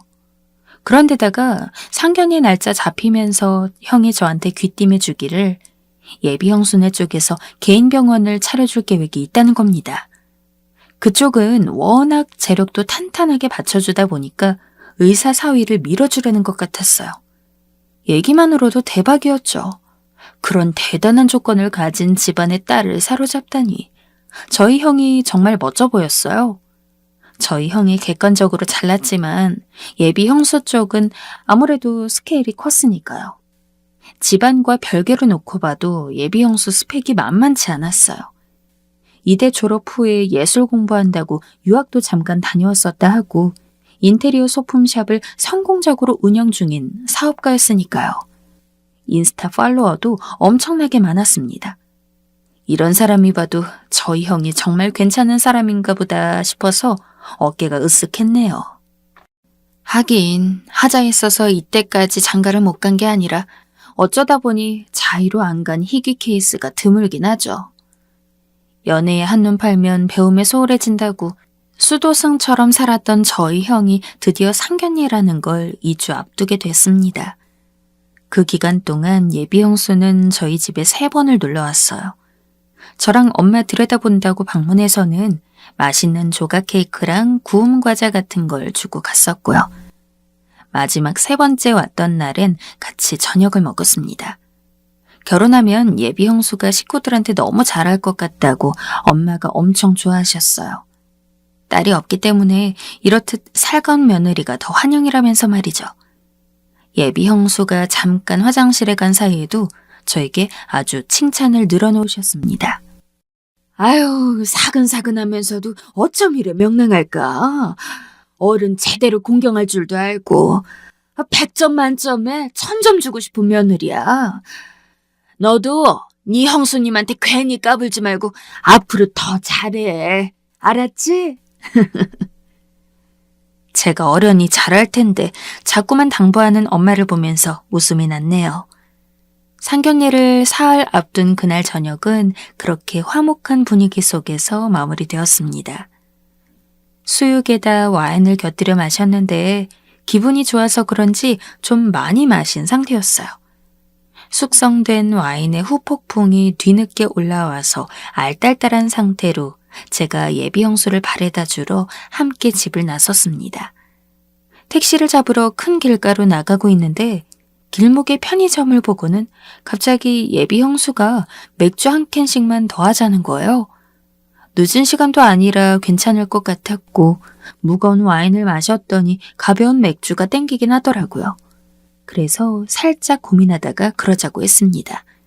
저는 이때까지만 해도 앞으로 펼쳐질 일에 대해서 전혀 조금도 예상을 못했습니다. 만약 알았다면 발걸음을 그대로 옮겼을는지 저도 잘 모르겠습니다. 맥주가 세트로 할인 중이라 4캔을 사버렸는데 요즘에는 편의점 앞에서 못 먹는다고 계산대에서 안내를 해주시더라고요. 그래서 바로 근처에 있는 공원으로 가서 예비 형수랑 맥주를 깠습니다. 그런데 독한 와인의 취기가 늦게 올라온 것인지 맥주 한 캔에도 정신이 몽롱해졌어요. 제가 그 정도 했으니 저보다 주량이 적은 예비 형수는 어느덧 완전히 취해 있었죠. 그런 상태에서 2캔째 따길래 제가 말렸는데 역부족이었죠. 예비 형수가 만취해서는 기분이 좋은지 시끄럽게 떠들어대길래 저도 그냥 맞장구를 쳐주었어요. 아유, 학교 다닐 때 학점도 좋았다면서 회사도 이렇게 잘 다니고 우리 도련님 엄청 기특하시네. 네, 저희 형제가 워낙 머리가 좋잖아요. 형이 너무 천재라 그렇지 저도 어디 가서 뒤지진 않아요. 그러니까 너무 신기하다. 어쩜 그렇게 짧은 가방끈에서 이따만하게 긴 끈들이 나왔지? 응? 취해서 알딸딸하다 보니 귀로 들린 얘기가 곧바로 파악이 안 되더라고요. 순간 제가 무슨 얘기를 들은 건가 곰곰이 되새김질해봤더니 아무래도 저희 엄마를 보고 짧은 가방끈이라고 부른 게 분명한 것 같았습니다. 그때 잔뜩 취한 예비 형수가 혼자서 킥킥 웃더니 저로선 도저히 용납할 수 없는 망발을 쏟아냈습니다. 아니, 무슨 중학교도 안 나왔대? 어우, 개무식해. 너무 놀라서 오죽하면 술 기운이 확 가시는 기분이었습니다. 취해서 눈까지 반쯤 감긴 예비 형수는 앉은 몸을 흔들면서 더욱 충격적인 발언을 이어갔습니다. 내가 지금은 참는다, 어? 결혼만 해봐. 바로 그냥 발길을 딱 끊어버려야지. 아까부터 무슨 소리를 하는 거예요? 아니, 어떻게 그런 생각을 할 수가 있어요? 설마 지금까지 속으로 그런 계산하고 있었던 거예요? 아니죠. 취해서 헛소리 하는 거죠. 수준 차이 때문에 어쩔 수 없는 거니까 너무 안 좋게 생각하지 말어. 아니, 이게 왜냐면은 무식이 병이라서 없는 거기 때문에 상종하면 안 돼서 그래. 수준 안 맞아서 같이 다니기 쪽팔린 건 둘째 치고 이게 무식병이 옮을 수도 있다니까. 평생 못 배우고 그렇게 늙은 거 너무 징그러워. 아니 뭐 어떻게 보면 안쓰럽기도 한데 솔직히 징그러운 마음이 더 크네. 응? 제가 얌전히 들어주는 건 거기까지였습니다. 정신이 번쩍 들면서 화가 치밀어 올라 자리에서 일어났습니다. 취기 때문에 휘청거리면서도 시선은 분명하게 예비 형수를 내려다보고 삿대질을 했죠. 다시 말해봐. 너 지금 뭐라 그랬어? 어쭈? 어디서 형수님한테 반말질이야? 야, 너도 네 엄마한테 무식병 올마니? 손이 움직인 것은 저도 모르게 자동으로 그랬습니다. 삿대질 하던 손으로 예비 형수의 뺨을 그대로 내리치고 말았어요. 예비 형수가 거의 만취해 있었기 때문에 무슨 일인지 얼른 상황 파악을 못하고 저한테 맞은 그대로 얼어붙었습니다. 눈만 껌뻑거리는 그 모습을 보면서 진짜 내버려두고 떠나고픈 마음은 굴뚝 같았으나 야심한 시각에 취한 여자 혼자서 공원에 있다간 무슨 변이라도 당할 수 있겠다 싶었네요. 정말 초인적인 인내심을 발휘해서 예비 형수를 잡아 끌고 큰 길로 나가자마자 택시를 잡아줬습니다. 제가 뒷좌석에 밀어 넣으니까 예비 형수가 고래고래 소리를 질러댔어요. 택시기사님이 화들짝 놀라서 쳐다보더군요. 이 여자가 진짜? 조용히 집에나 가세요. 이 수준으로 무식한 게 누군데 우리 엄마 보고 무식병이래? 우리 엄마가 싸가지 밥 말아먹은 너보다 똑똑하다. 뭐? 나 이대 나온 여자야. 초졸 학력이랑 어디서 비교질이야? 나 이대 나왔다고! 네, 잘난 이대 간판이랑 평생 사시고 우리랑은 다시는 보지 맙시다. 예비 형수가 약이 올랐는지 또 뭐라고 소리를 지르는데 그러거나 말거나 택시 뒷좌석 문을 3개 닫아서 보내버렸습니다. 자기가 김혜수도 아닌데 자꾸 이대 나온 여자라고 말하면 제가 감명이라도 받아야 하나요? 하버드 수석이라고 해도 저희 엄마를 그런 취급할 순 없는 일이었어요. 공원으로 돌아가서 남겨둔 맥주캔을 수습하는데 속에서 열불이 터지더라고요. 이게 다 무슨 일인가 싶고 예비 형수의 모습들이 가식이었단 것에서 큰 충격을 받았습니다. 그 가정에 넘어가서 누구보다도 환대해 주었던 엄마가 떠오르면서 눈물이 날 것 같았어요. 도저히 바로 집으로 가기엔 진정이 되질 않아서 형한테 전화를 했습니다.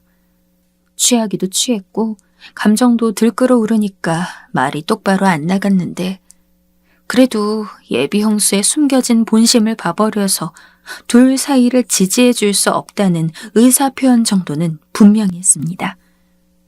무릎 통증이 또 올라왔는지 다리 찜질기를 틀어놓고 깜빡 거실에서 그대로 잠에 든 엄마를 보니까 또 눈시울이 시큰해지더라고요. 엄마 깰까봐 조용히 씻고 심란한 상태로 핸드폰을 하고 있는데 저희 형이 집에 왔습니다. 전화로 제 얘기를 듣자마자 병원 근처 자취방에서 출발했다고 합니다.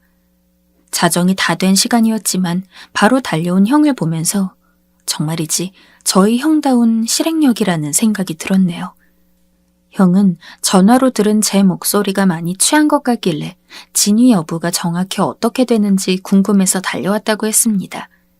저는 오늘 예비 형수로부터 들은 말, 그리고 제가 받은 인상을 형한테 똑바로 전달해주기 전에 저도 듣고 싶은 게 있다고 말했어요. 바로 형이 얼만큼 예비 형수와 결혼을 하고 싶어 하는지에 대해서였죠. 그러자 형이 생각에 잠긴 표정이 되더니 제가 미처 몰랐던 진전 상황에 대해 알려주었습니다. 예비 형수네가 상가를 새로 계약했는데 그곳에서 형한테 개인 병원을 차려주는 것으로 구체적인 가닥이 잡혔다는 내용이었어요. 그러니까 모든 준비는 다 되었고 두 사람이 결혼까지 한 발짝만 더 디디면 완벽하게 끝나는 일이었습니다. 와, 진짜 돌겠더라고요. 제가 무슨 해피엔딩을 가로막는 악당이 된 것 같아서 너무 착잡했어요. 하지만 그렇다고 해서 제가 마주한 예비 형수의 진면목이 사라지는 것은 아니니까 저는 그냥 있는 그대로 다 형한테 알려주었습니다.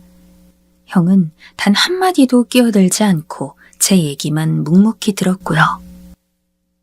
그 여자랑 결혼하면 나 형이랑 앞으로 못 봐. 내가 안 보고 살 거야. 제가 진지하게 말하니까 형이 손으로 얼굴을 문지르면서 한숨을 푹 내쉬었습니다.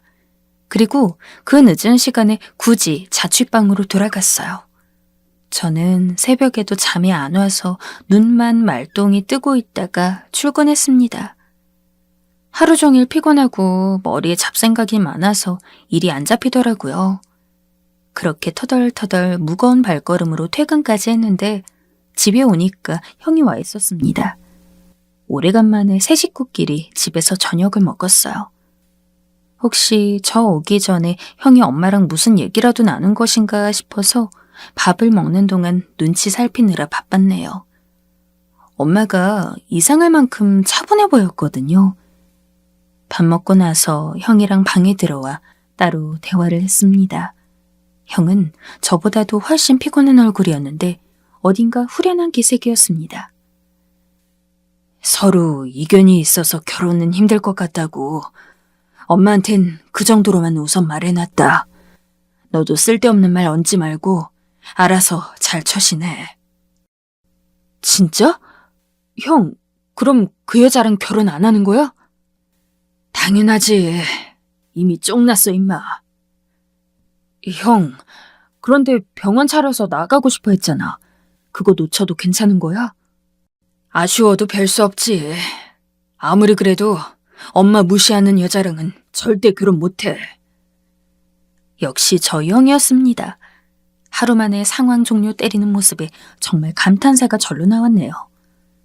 저희 엄마 폰에서 예비 형수 번호를 빠르게 차단 박아놨어요. 그런데 당연한 거지만 저한테 연락을 하더라고요. 서로 취했었기 때문에 의사소통에 오류가 있었던 것 같다며 제가 잘못 듣고 오해한 거라고 예비 형수가 우기더군요. 그래서 제가 핸드폰으로 녹음 다 해놔서 증거 있다고 했더니 바로 돌변했습니다. 너 나 쳤지? 공원 CCTV 따서 내가 너 고소할 거야. 결혼 망쳐놓고 네가 두 다리 뻗고 잘려나 본데 내가 가만 안 둬. 그러시든가. 저 피소당하면 진행 상황은 그쪽 인스타 계정에다가 중계할게요. 그쪽 어머님 병원 인터넷 후기도 열심히 작성하고요. 뭐? 아니, 뭐 이런 놈이 다 있어? 열받았는지 저한테 쌍욕을 날리길래 전화를 끊자마자 번호를 차단했어요. 그때 예비 형수의 망언에 놀라느라 녹음은 고래도 못 해봤습니다. 그런데 이런 거짓 도발에 넘어와선 마지막까지 자폭해준 예비 형수 덕에 마무리를 잘 지을 수 있었습니다. 이번 통화 녹음은 정말로 했거든요. 그걸 형한테 보내줬는데 마음 정리하는 것에 큰 도움을 받은 모양이더라고요. 예비 형수, 아니 그 여자가 그런 사람이었다니 생각할수록 놀라울 따름입니다. 정말 다행이고 제가 큰 일을 해냈다 싶으면서도 내심 캥기더군요. 저만 아니면 둘이서 잘 살 수도 있었을 텐데 일을 나쁘게 그르친 게 아닐까 싶어서요. 특히 엄마를 볼 때마다 죄책감이 듭니다. 그래서 이렇게 익명의 창구를 통해서라도 어딘가 털어놓고자 했습니다. 제가 정말 잘한 게 맞을까요? 전에 없이 워커홀릭 모드로 지내는 형을 보면서 씁쓸한 웃음이 나네요. 저희 형을 오롯이 순수한 감정으로 바라보며 사랑해주는 사람이 곧 나타났으면 좋겠습니다.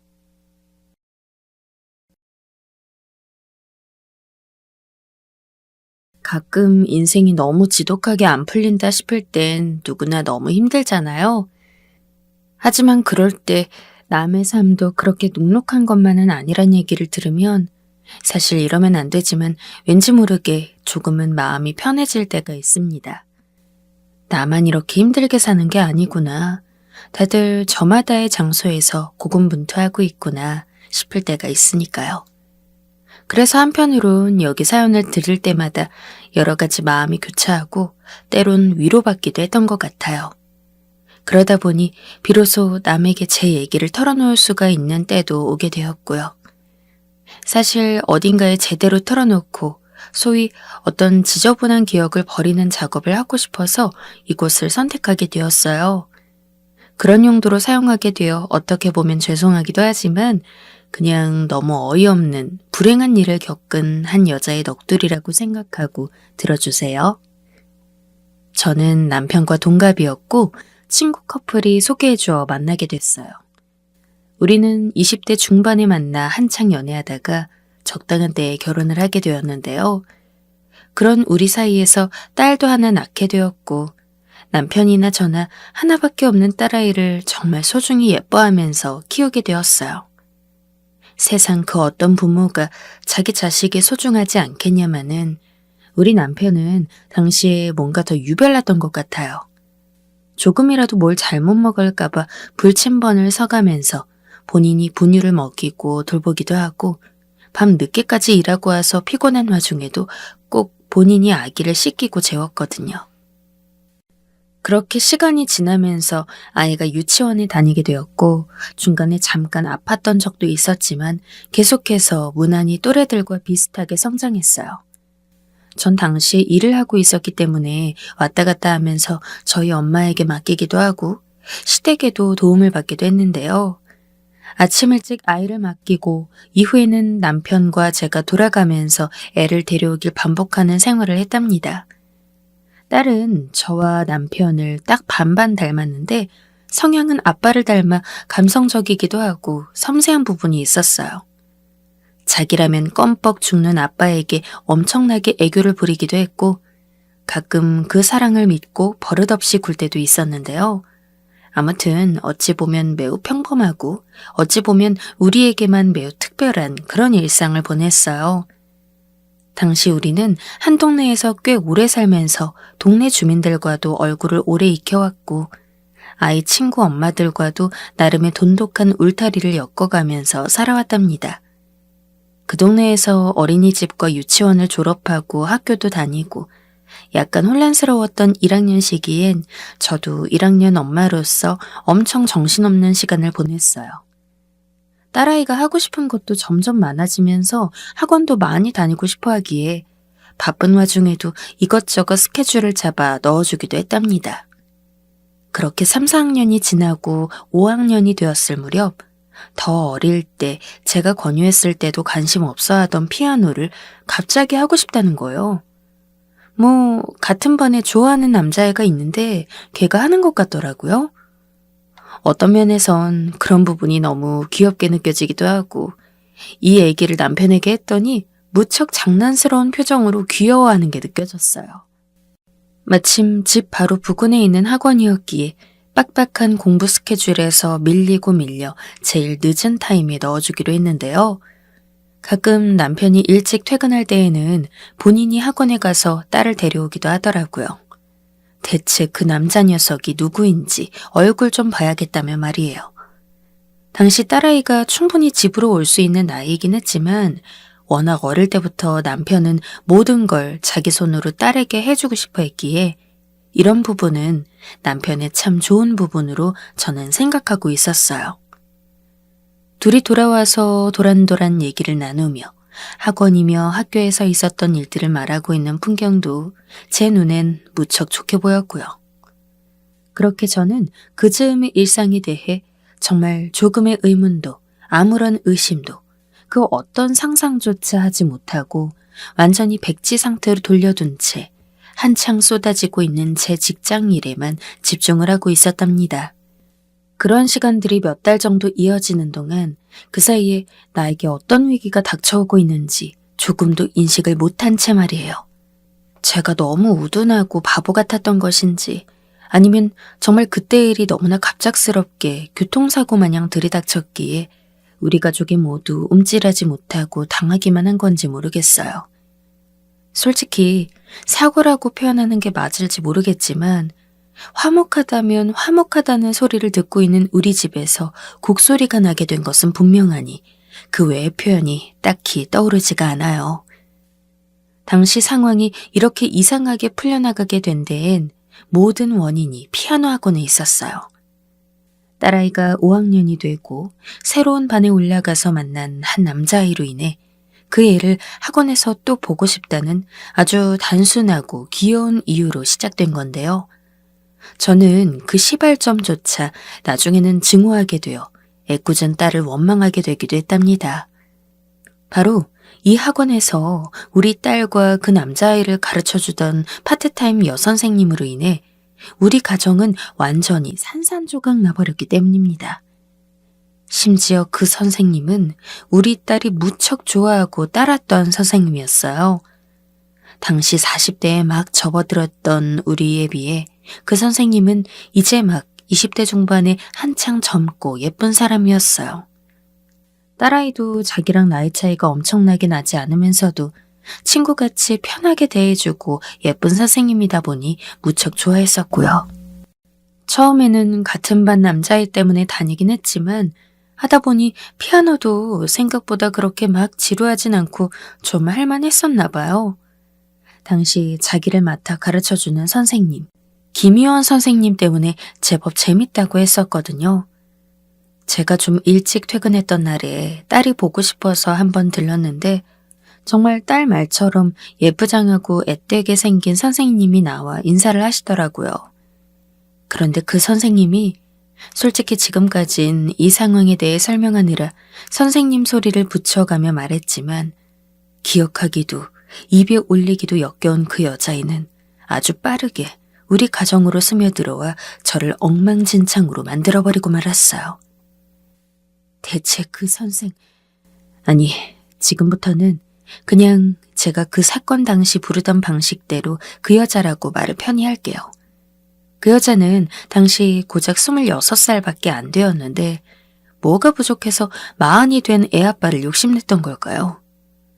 솔직히 욕심냈다는 표현도 좀 웃기긴 한 것 같아요. 그 여자 혼자 손뼉치고 부채로 불을 붙이다가 집이 홀라당 타버린 것도 아니고 똑같이 상대가 손을 잡고 강강수월래 돌아주니 그 사단이 나지 않았겠어요. 남편이 평소 일찍 퇴근하거나 조금이라도 시간이 난다면 그때마다 될 수 있는 한 딸과 시간을 보내고 싶어 하는 건 아주 일상적인 일이었어요. 그렇기에 가끔씩 학원으로 딸을 데리러 가는 것도 이상하지 않게 여겼고요. 그랬는데 대체 둘이서 어디서 접점이 일어났는지 모르겠으나 그 여자와 남편은 개인적으로 연락을 주고받게 되었고 따로 밖에서 만나게 된 것이었습니다. 이 사실 자체도 보통의 평범한 아내들이라면 제정신에 있기 힘든데 전 정말 치욕스러운 상황을 통해 이 사실을 접하게 되었어요. 둘이 만나고 있다는 사실을 제가 어쩌다 알게 된 것도 아니며 누군가의 제보를 통해 듣게 되었는데요. 정말 수치스럽게도 같은 동네에서 저와 사이가 썩 좋지 않은 사람, 그러니까 우리 딸아이와 같은 학교를 다니고 있는 애엄마를 통해 듣게 된 거예요. 아이가 2학년 때쯤 같은 반이었을 때 서로 다른 문제로 감정이 상했던지라 연락도 잘 안 하고 있었는데 갑작스레 연락이 와서는 저한테 할 말이 있다면서 저녁에 어디서 보자고 하더라고요. 웬만하면 안 엮이고 싶던 애엄마였고 그래도 같은 학교니 더 껄끄럽게 지낼 수는 없어서 어쩔 수 없이 좀 짜증스러운 얼굴로 나갔어요. 그런데 돌아온 말은 정말 저를 그 자리에서 도망가고 싶게 만들 정도로 끔찍한 얘기였어요. 저기 현주 엄마, 있잖아. 현주 자기네 집 앞에 피아노 보내는 거 맞지? 거기에 우리 유정이도 다녀. 유정이는 거기 1학년 때부터 다녀서 내가 아주 잘하는데 올 초에 새로 들어온 선생님이 현주 가르치는 것 같더라고. 근데 중요한 게 이게 아니라 이걸 어째 진짜. 이러면서 말을 뜸들이면서 제 눈치를 보다가 또 한숨을 팍팍 쉬는데 대체 이 여자가 왜 이러나 싶어 슬슬 화가 나더라고요. 그런데 뒷말을 듣고는 순간 저는 저도 모르게 자동으로 제 얼굴을 감싸주고 말았어요. 글쎄. 진짜. 누가 고양이 목에 방울을 다나 했는데 그걸 내가 하고 앉아있으니 원. 모르겠다. 나 그냥 말할게. 그것 때문에 온 거니까 말을 해야지.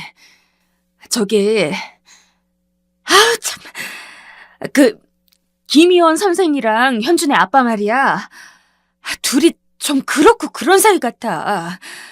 현주 엄마는 모르는 것 같아서 내가 말해주러 온 거야. 너무 충격받지 말고, 응? 이때 얼마나 숨을 거칠게 몰아쉬었던지 정말 입과 코와 온 곳에서 바람이 막 뿜어나오면서 흥분이 가라앉지 않더라고요.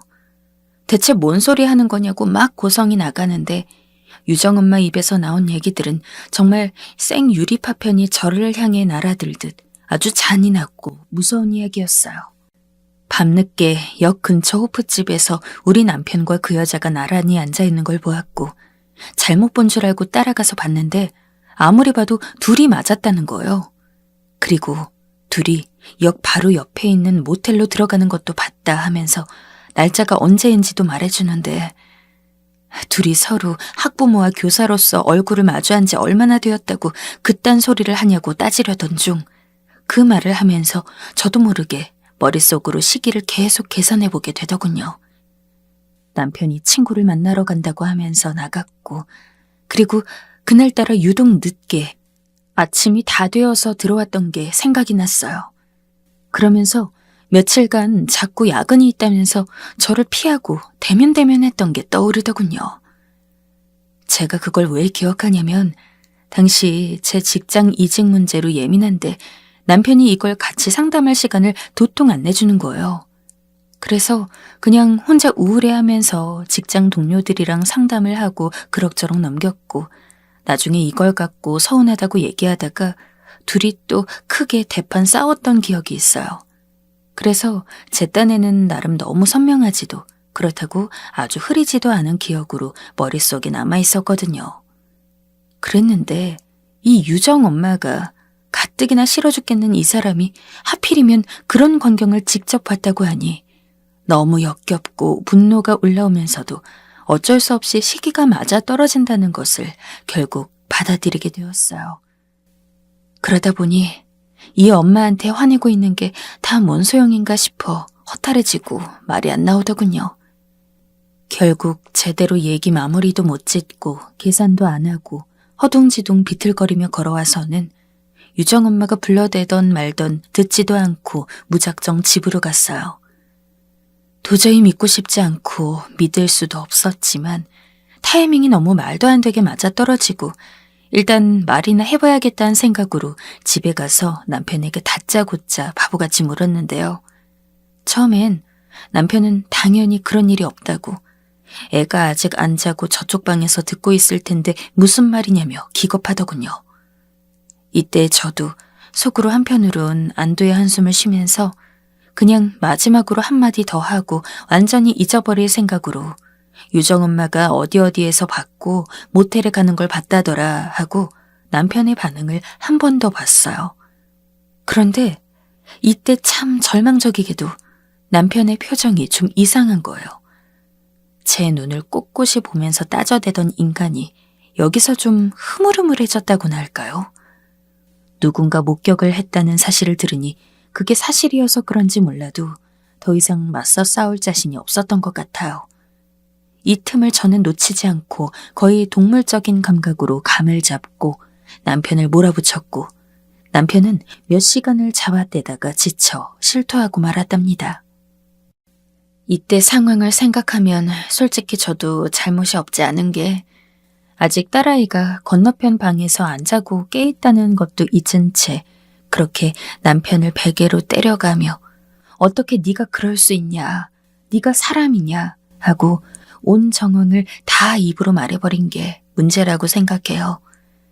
딸은 자기가 소소하게 좋아하고 따랐던 선생님과 제 아빠가 좀 이상한 상황이라는 걸 알게 되어버렸고 다음날 학교를 평소처럼 가는 것 같더니 중간에 어디론가 사라져 집이 난리가 나기도 했어요. 이후로 우리 집은 분위기가 점점 엉망진창이 되었고 회사를 쉬고 학원을 쳐들어간 저로 인해 그 여자는 저에게 머리도 뜯기고 정말 아주 지옥 같은 분위기에 이르게 되었어요. 남편은 그 와중에 그 여자 잘못이라고 그제서야 막 넘기는데 내가 수십 년간 같이 살아온 남편이 맞는 건지 정말 우악스러울 정도로 끔찍하고 징그러운 존재가 되었더군요. 저는 거의 반미치광이가 되어버린 상태로 남편에게 악을 써댔고 남편은 그렇게 저와 실랑이를 벌이더니 본인이 이젠 지쳤다며 제게 못 살겠다고 하는 게 아니겠어요? 영미야, 내가 잘못한 거 아는데 너도 그렇고 나도 그렇고 우리 이렇게는 못 살겠다. 그만하자. 내가 다 미안해. 이런 말은 제 입에서 나오는 게 정상이지 않을까요? 어떻게 남편은 본인이 먼저 이혼 얘기를 꺼낼 수 있는 건지 본인 입으로는 그 여자랑 이미 정리도 했다면서 그냥 모든 게 다 지긋지긋하다고 이 집을 떠나고 싶다고 하더군요.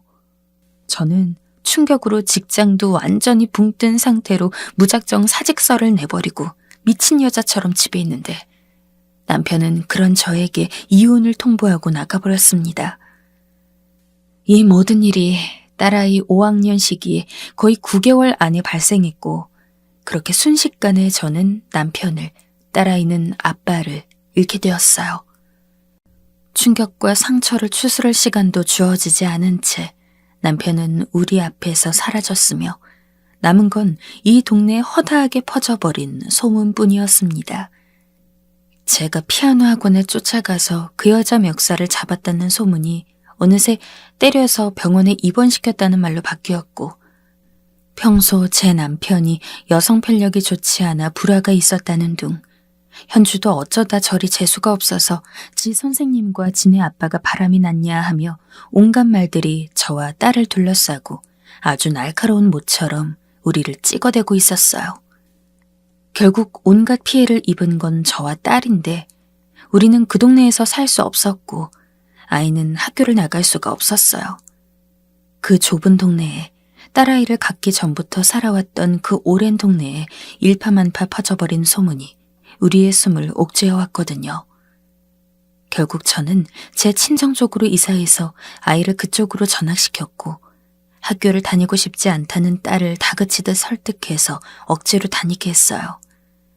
저는 한동안 알아누웠고 그 누구도 치료해 줄 수 없는 이 상처를 스스로 싸매고 달래느라 무척이나 모진 시간을 보냈어요.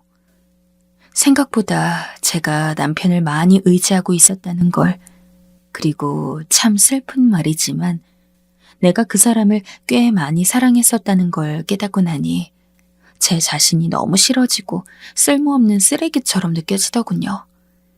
게다가 남편이 그렇게 사랑하고 아꼈던 딸아이조차도 동시에 저처럼 이렇게 버려진 것 같아서 나 혼자만 비참하면 될 것을 딸아이까지 불쌍한 존재가 되어버렸음을 견딜 수가 없었어요. 생전 지나가는 비둘기 한번 발로 차서 쫓아본 적 없는 제가 극단적인 선택까지 하려는 것을 친정 부모님께서 발견하시고 끌어내려 같이 몇 시간을 울고 전 그렇게 겨우겨우 추슬러가며 그저 시간이 이걸 해결해 주길 바랐어요.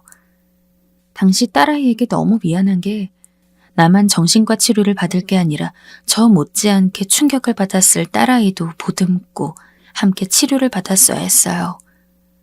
어찌어찌 초등학교 시기는 넘겼지만 중학교에 가고 고등학교에 갈 무렵 그 응어리가 피고름이 터지듯 폭발하면서 일탈을 하더군요.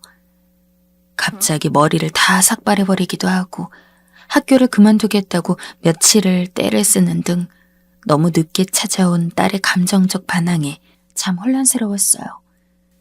그나마 불행 중 다행인 건 제가 그나마 좀 충격을 다스리고 안정을 찾아가던 때였다는 거예요. 그렇기에 이때 딸아이가 퍼부어대는 온갖 반항적인 얘기들, 끝을 알 수 없는 일탈적인 행동들을 그냥 울며 샌드백 마냥 제가 다 받아주었던 것 같아요. 아무리 울고 울어도 딸은 좀처럼 나아지지 않았고 거의 제가 다 포기하고 내려앉아 너덜너덜해질 쯤 그제야 조금은 저를 이해하려는 듯 보이더군요. 고등학교를 간신히 졸업하긴 했지만 이후에 대학도 안 가겠다고 하더니 갑자기 또 가겠다는 거예요. 또래들보다 좀 늦어지긴 했어도 그래도 저는 딸이 일단 더 이상 가족 문제에 얽혀 있어 지 아빠나 엄마를 원망하지 않고 다른 새로운 뭔가를 바라보는 자체로 힘이 났어요. 그래서 뭘 하든 괜찮다고 너 하고 싶은 대로 하라며 겨우 우리는 그제서야 서로를 붙들고 울면서 많은 것들을 털어냈고요. 정말 아주 지루하게 길면 길게 느껴졌던 시간, 악몽같이 느껴져 얼른 지나가길 바랐던 시간들이 어느덧 10년이 되었더군요. 이제야 딸과 조금이라도 진심끼리 맞닿은 화해 아닌 화해를 하고 다른 출구를 향해 나아가려고 하는데 갑자기 웬 말 같지도 않은 행성 충돌 같은 만남이 일어나고 말았어요. 솔직히 단 한 번이라도 재회를 꿈꿔본 적 없냐고 하면 없다고 말할 수는 없지만 그것도 아직 그 충격이 가시지 않았던 초기 2, 3년 정도였지 그 후에는 그저 원망과 증오만 남아있었어요.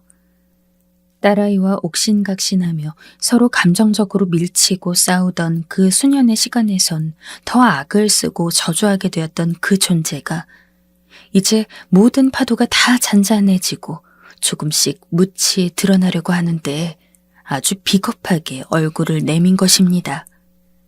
바로 올 초에 갑자기 남편이 우리의 생활 속으로 얼굴을 드러내게 된 거예요. 따는 지가 애비라고 그래도 지가 뭘 잘못해서 이런 절망의 구렁텅이에 빠졌다는 걸 알긴 아는 건지 아주 죽을 상을 하고 비굴한 얼굴로 나타났어요. 우리 친정은 쭉 같은 곳에서 살고 있기 때문에 뭔가 알아보려고 찾아왔다가 거기서 살고 있는 저와 딸을 마주하게 되어버린 겁니다.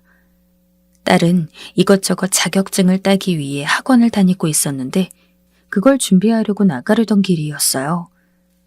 저는 저희 엄마가 하시는 반찬 가게를 도와드리려 같이 나오고 있었고요. 글쎄 그 앞에 애 아빠가 남편이 아주 익숙하면서도 비굴한 멋쩍은 낯을 하고 서 있는 거예요. 처음에는 잘못 본 거겠지, 뭔가 환영이라도 본 거겠지 싶어 계속해서 뚫어져라 쳐다봤어요. 그런데 정말 그 인간이 맞았던 거예요. 조심스러워하고 어쩔 줄 몰라 하는 태세를 취하며 안절부절 못하면서도 그럼에도 계속 쭉 직진해서 우리 쪽으로 걸어오더군요. 10년 전 초등학교 5학년이었던 딸이 이제 22살이 되어 키가 자기 엄마보다 머리 하나가 더 클 정도로 훌쩍 커버렸으며 얼굴은 아빠인 본인과 똑같이 닮게 커가지고선 매우 황당한 얼굴로 본인을 쳐다보는 모습이 남편에겐 그 순간 뭔 감정이 그렇게 동하고 울컥하게 느껴졌는지 눈가가 번쩍이면서 눈물을 머금고 있는 것 같더군요. 저와는 차마 눈도 못 맞추면서 자기 딸은 뭐 자기를 조금이라도 그리워하거나 생각했을 거라고 여겼던 걸까요? 아니면 아직도 딸이 어릴 때 자기와 볼을 부비며 마냥 안기던 기억을 지금 이 순간도 작동하고 있을 거라고 멍청하게 생각했던 걸까요? 막 눈물을 글썽이면서 그대로 딸에게 직진하더니 아빠가 어쨌네 하면서 잘 있었냐, 미안하다 하는 따위의 말을 겁도 없이 주절거리고 있는 거예요. 저는 너무 어이가 없어서 그냥 그대로 멈춰 상황을 지켜봤어요. 그러면서 딸아이의 어깨에 손을 댔는데 남편은 키가 180 정도였고 딸아이가 170 정도로 큰 키예요. 딸은 바로 그 손을 날카롭게 쳐내더니 눈에 살기를 띠면서 제 아빠에게 욕지기를 내뱉지 뭡니까? 꺼져. 지랄 꼴값하고 자빠졌네. 정신 나갔어? 네가 무슨 아빠야. 안 꺼져? 저도 순간 움찔할 정도로 딸아이가 이렇게 거칠게 남편을 쏘아보는데 남편은 충격이라는 말로는 표현이 부족할 정도로 완전히 얼이 빠진 얼굴을 하고 있었어요. 하루아침에 벼락거지가 된 것 같은 표정으로 서 있더군요. 그 상태를 어떻게 받아들일 틈도 안 주고 딸은 연신 쏘아대기 시작했어요. 한 번만 더 여기 알짱거리면 신고한다. 아빠 같은 소리 한 번만 더 입에 올리면 진짜 나 뭔 짓 할지 몰라. 더러워 죽겠네 진짜. 당장 꺼져버리라고. 딸 입에서 이렇게 센 가시 같은 말이 쏟아져 나오는데 그걸 제재할 수도 없었던 게 어쩌면 저도 말리고 싶지 않았을지도 모르겠어요. 그렇게 어릴 적 천사처럼 자기에게 앵겨오고 아빠만 사랑한다며 맨날 뽀뽀하고 따라다니던 딸을 제 손으로 버리고 가버린 남편에게 어쩌면 제가 할 수 있는 최선의 복수였을지도 모르겠습니다. 본인이 그처럼 사랑했던 딸에게 저런 욕지기를 듣는 것을 막지 않고 그냥 옆에서 방관하는 것으로 말입니다. 남편은 딸의 욕지기가 섞인 경고를 듣고 연체동물 마냥 흐물하게 주저앉았지만 우리는 그냥 그 길로 각자 갈 길 갔고 저녁에 돌아오는 길 유심히 골목길을 살펴보니 남편의 모습은 온데간데 없었어요. 이후로 시간이 지났지만 지금까지 딸과 저는 그날 남편을 봤던 일에 대해 누구 하나 먼저 입을 뻥끗하지는 않고 있어요. 하지만 아마 딸아이도 제 맘과 같지 않을까. 그 말을 꺼내었을 때 서로의 반응을 보고 싶지 않아서가 아닐까 생각이 들어요. 한편으론 저도 왠지 모르게 알 수 없는 어떤 숨구멍이 트인 느낌이 들기도 하고 그러면서도 똑같은 일을 또 겪고 싶지 않다는 생각이 아주 강하게 들기도 합니다. 아무쪼록 다시는 그 겁에 질린 패배자 같은 눈을 마주하지 않은 채 저는 저대로, 딸은 딸대로 다른 길을 보면서 잘 살아가고 싶어요. 정말 이 얘기는 이대로 완전히 구기고 또 구겨서 몇 번이나 쓰레기통에 집어던져 넣고 싶던 얘기였지만 그래도 많은 사람들 앞에서 익명으로 이런 부분들을 말하고 나니 왜 조금 위로받는 기분이 드는 걸까요? 아마 혼자서 끙끙대고 친정에도 자세히 말을 못해왔고 내가 피해자임에도 불구하고 더 수치스러운 반응과 시선을 겪을까 가슴에 묻고 살아왔기 때문에 그런가 봐요. 뭔가 익명의 다수에게 말했다고 생각하니 그냥 그 자체로 좀 개운해지고 후련해집니다. 제발 앞으로는 제 안에 새로운 꽃을 피우고 물을 주며 살아갈 수 있기를.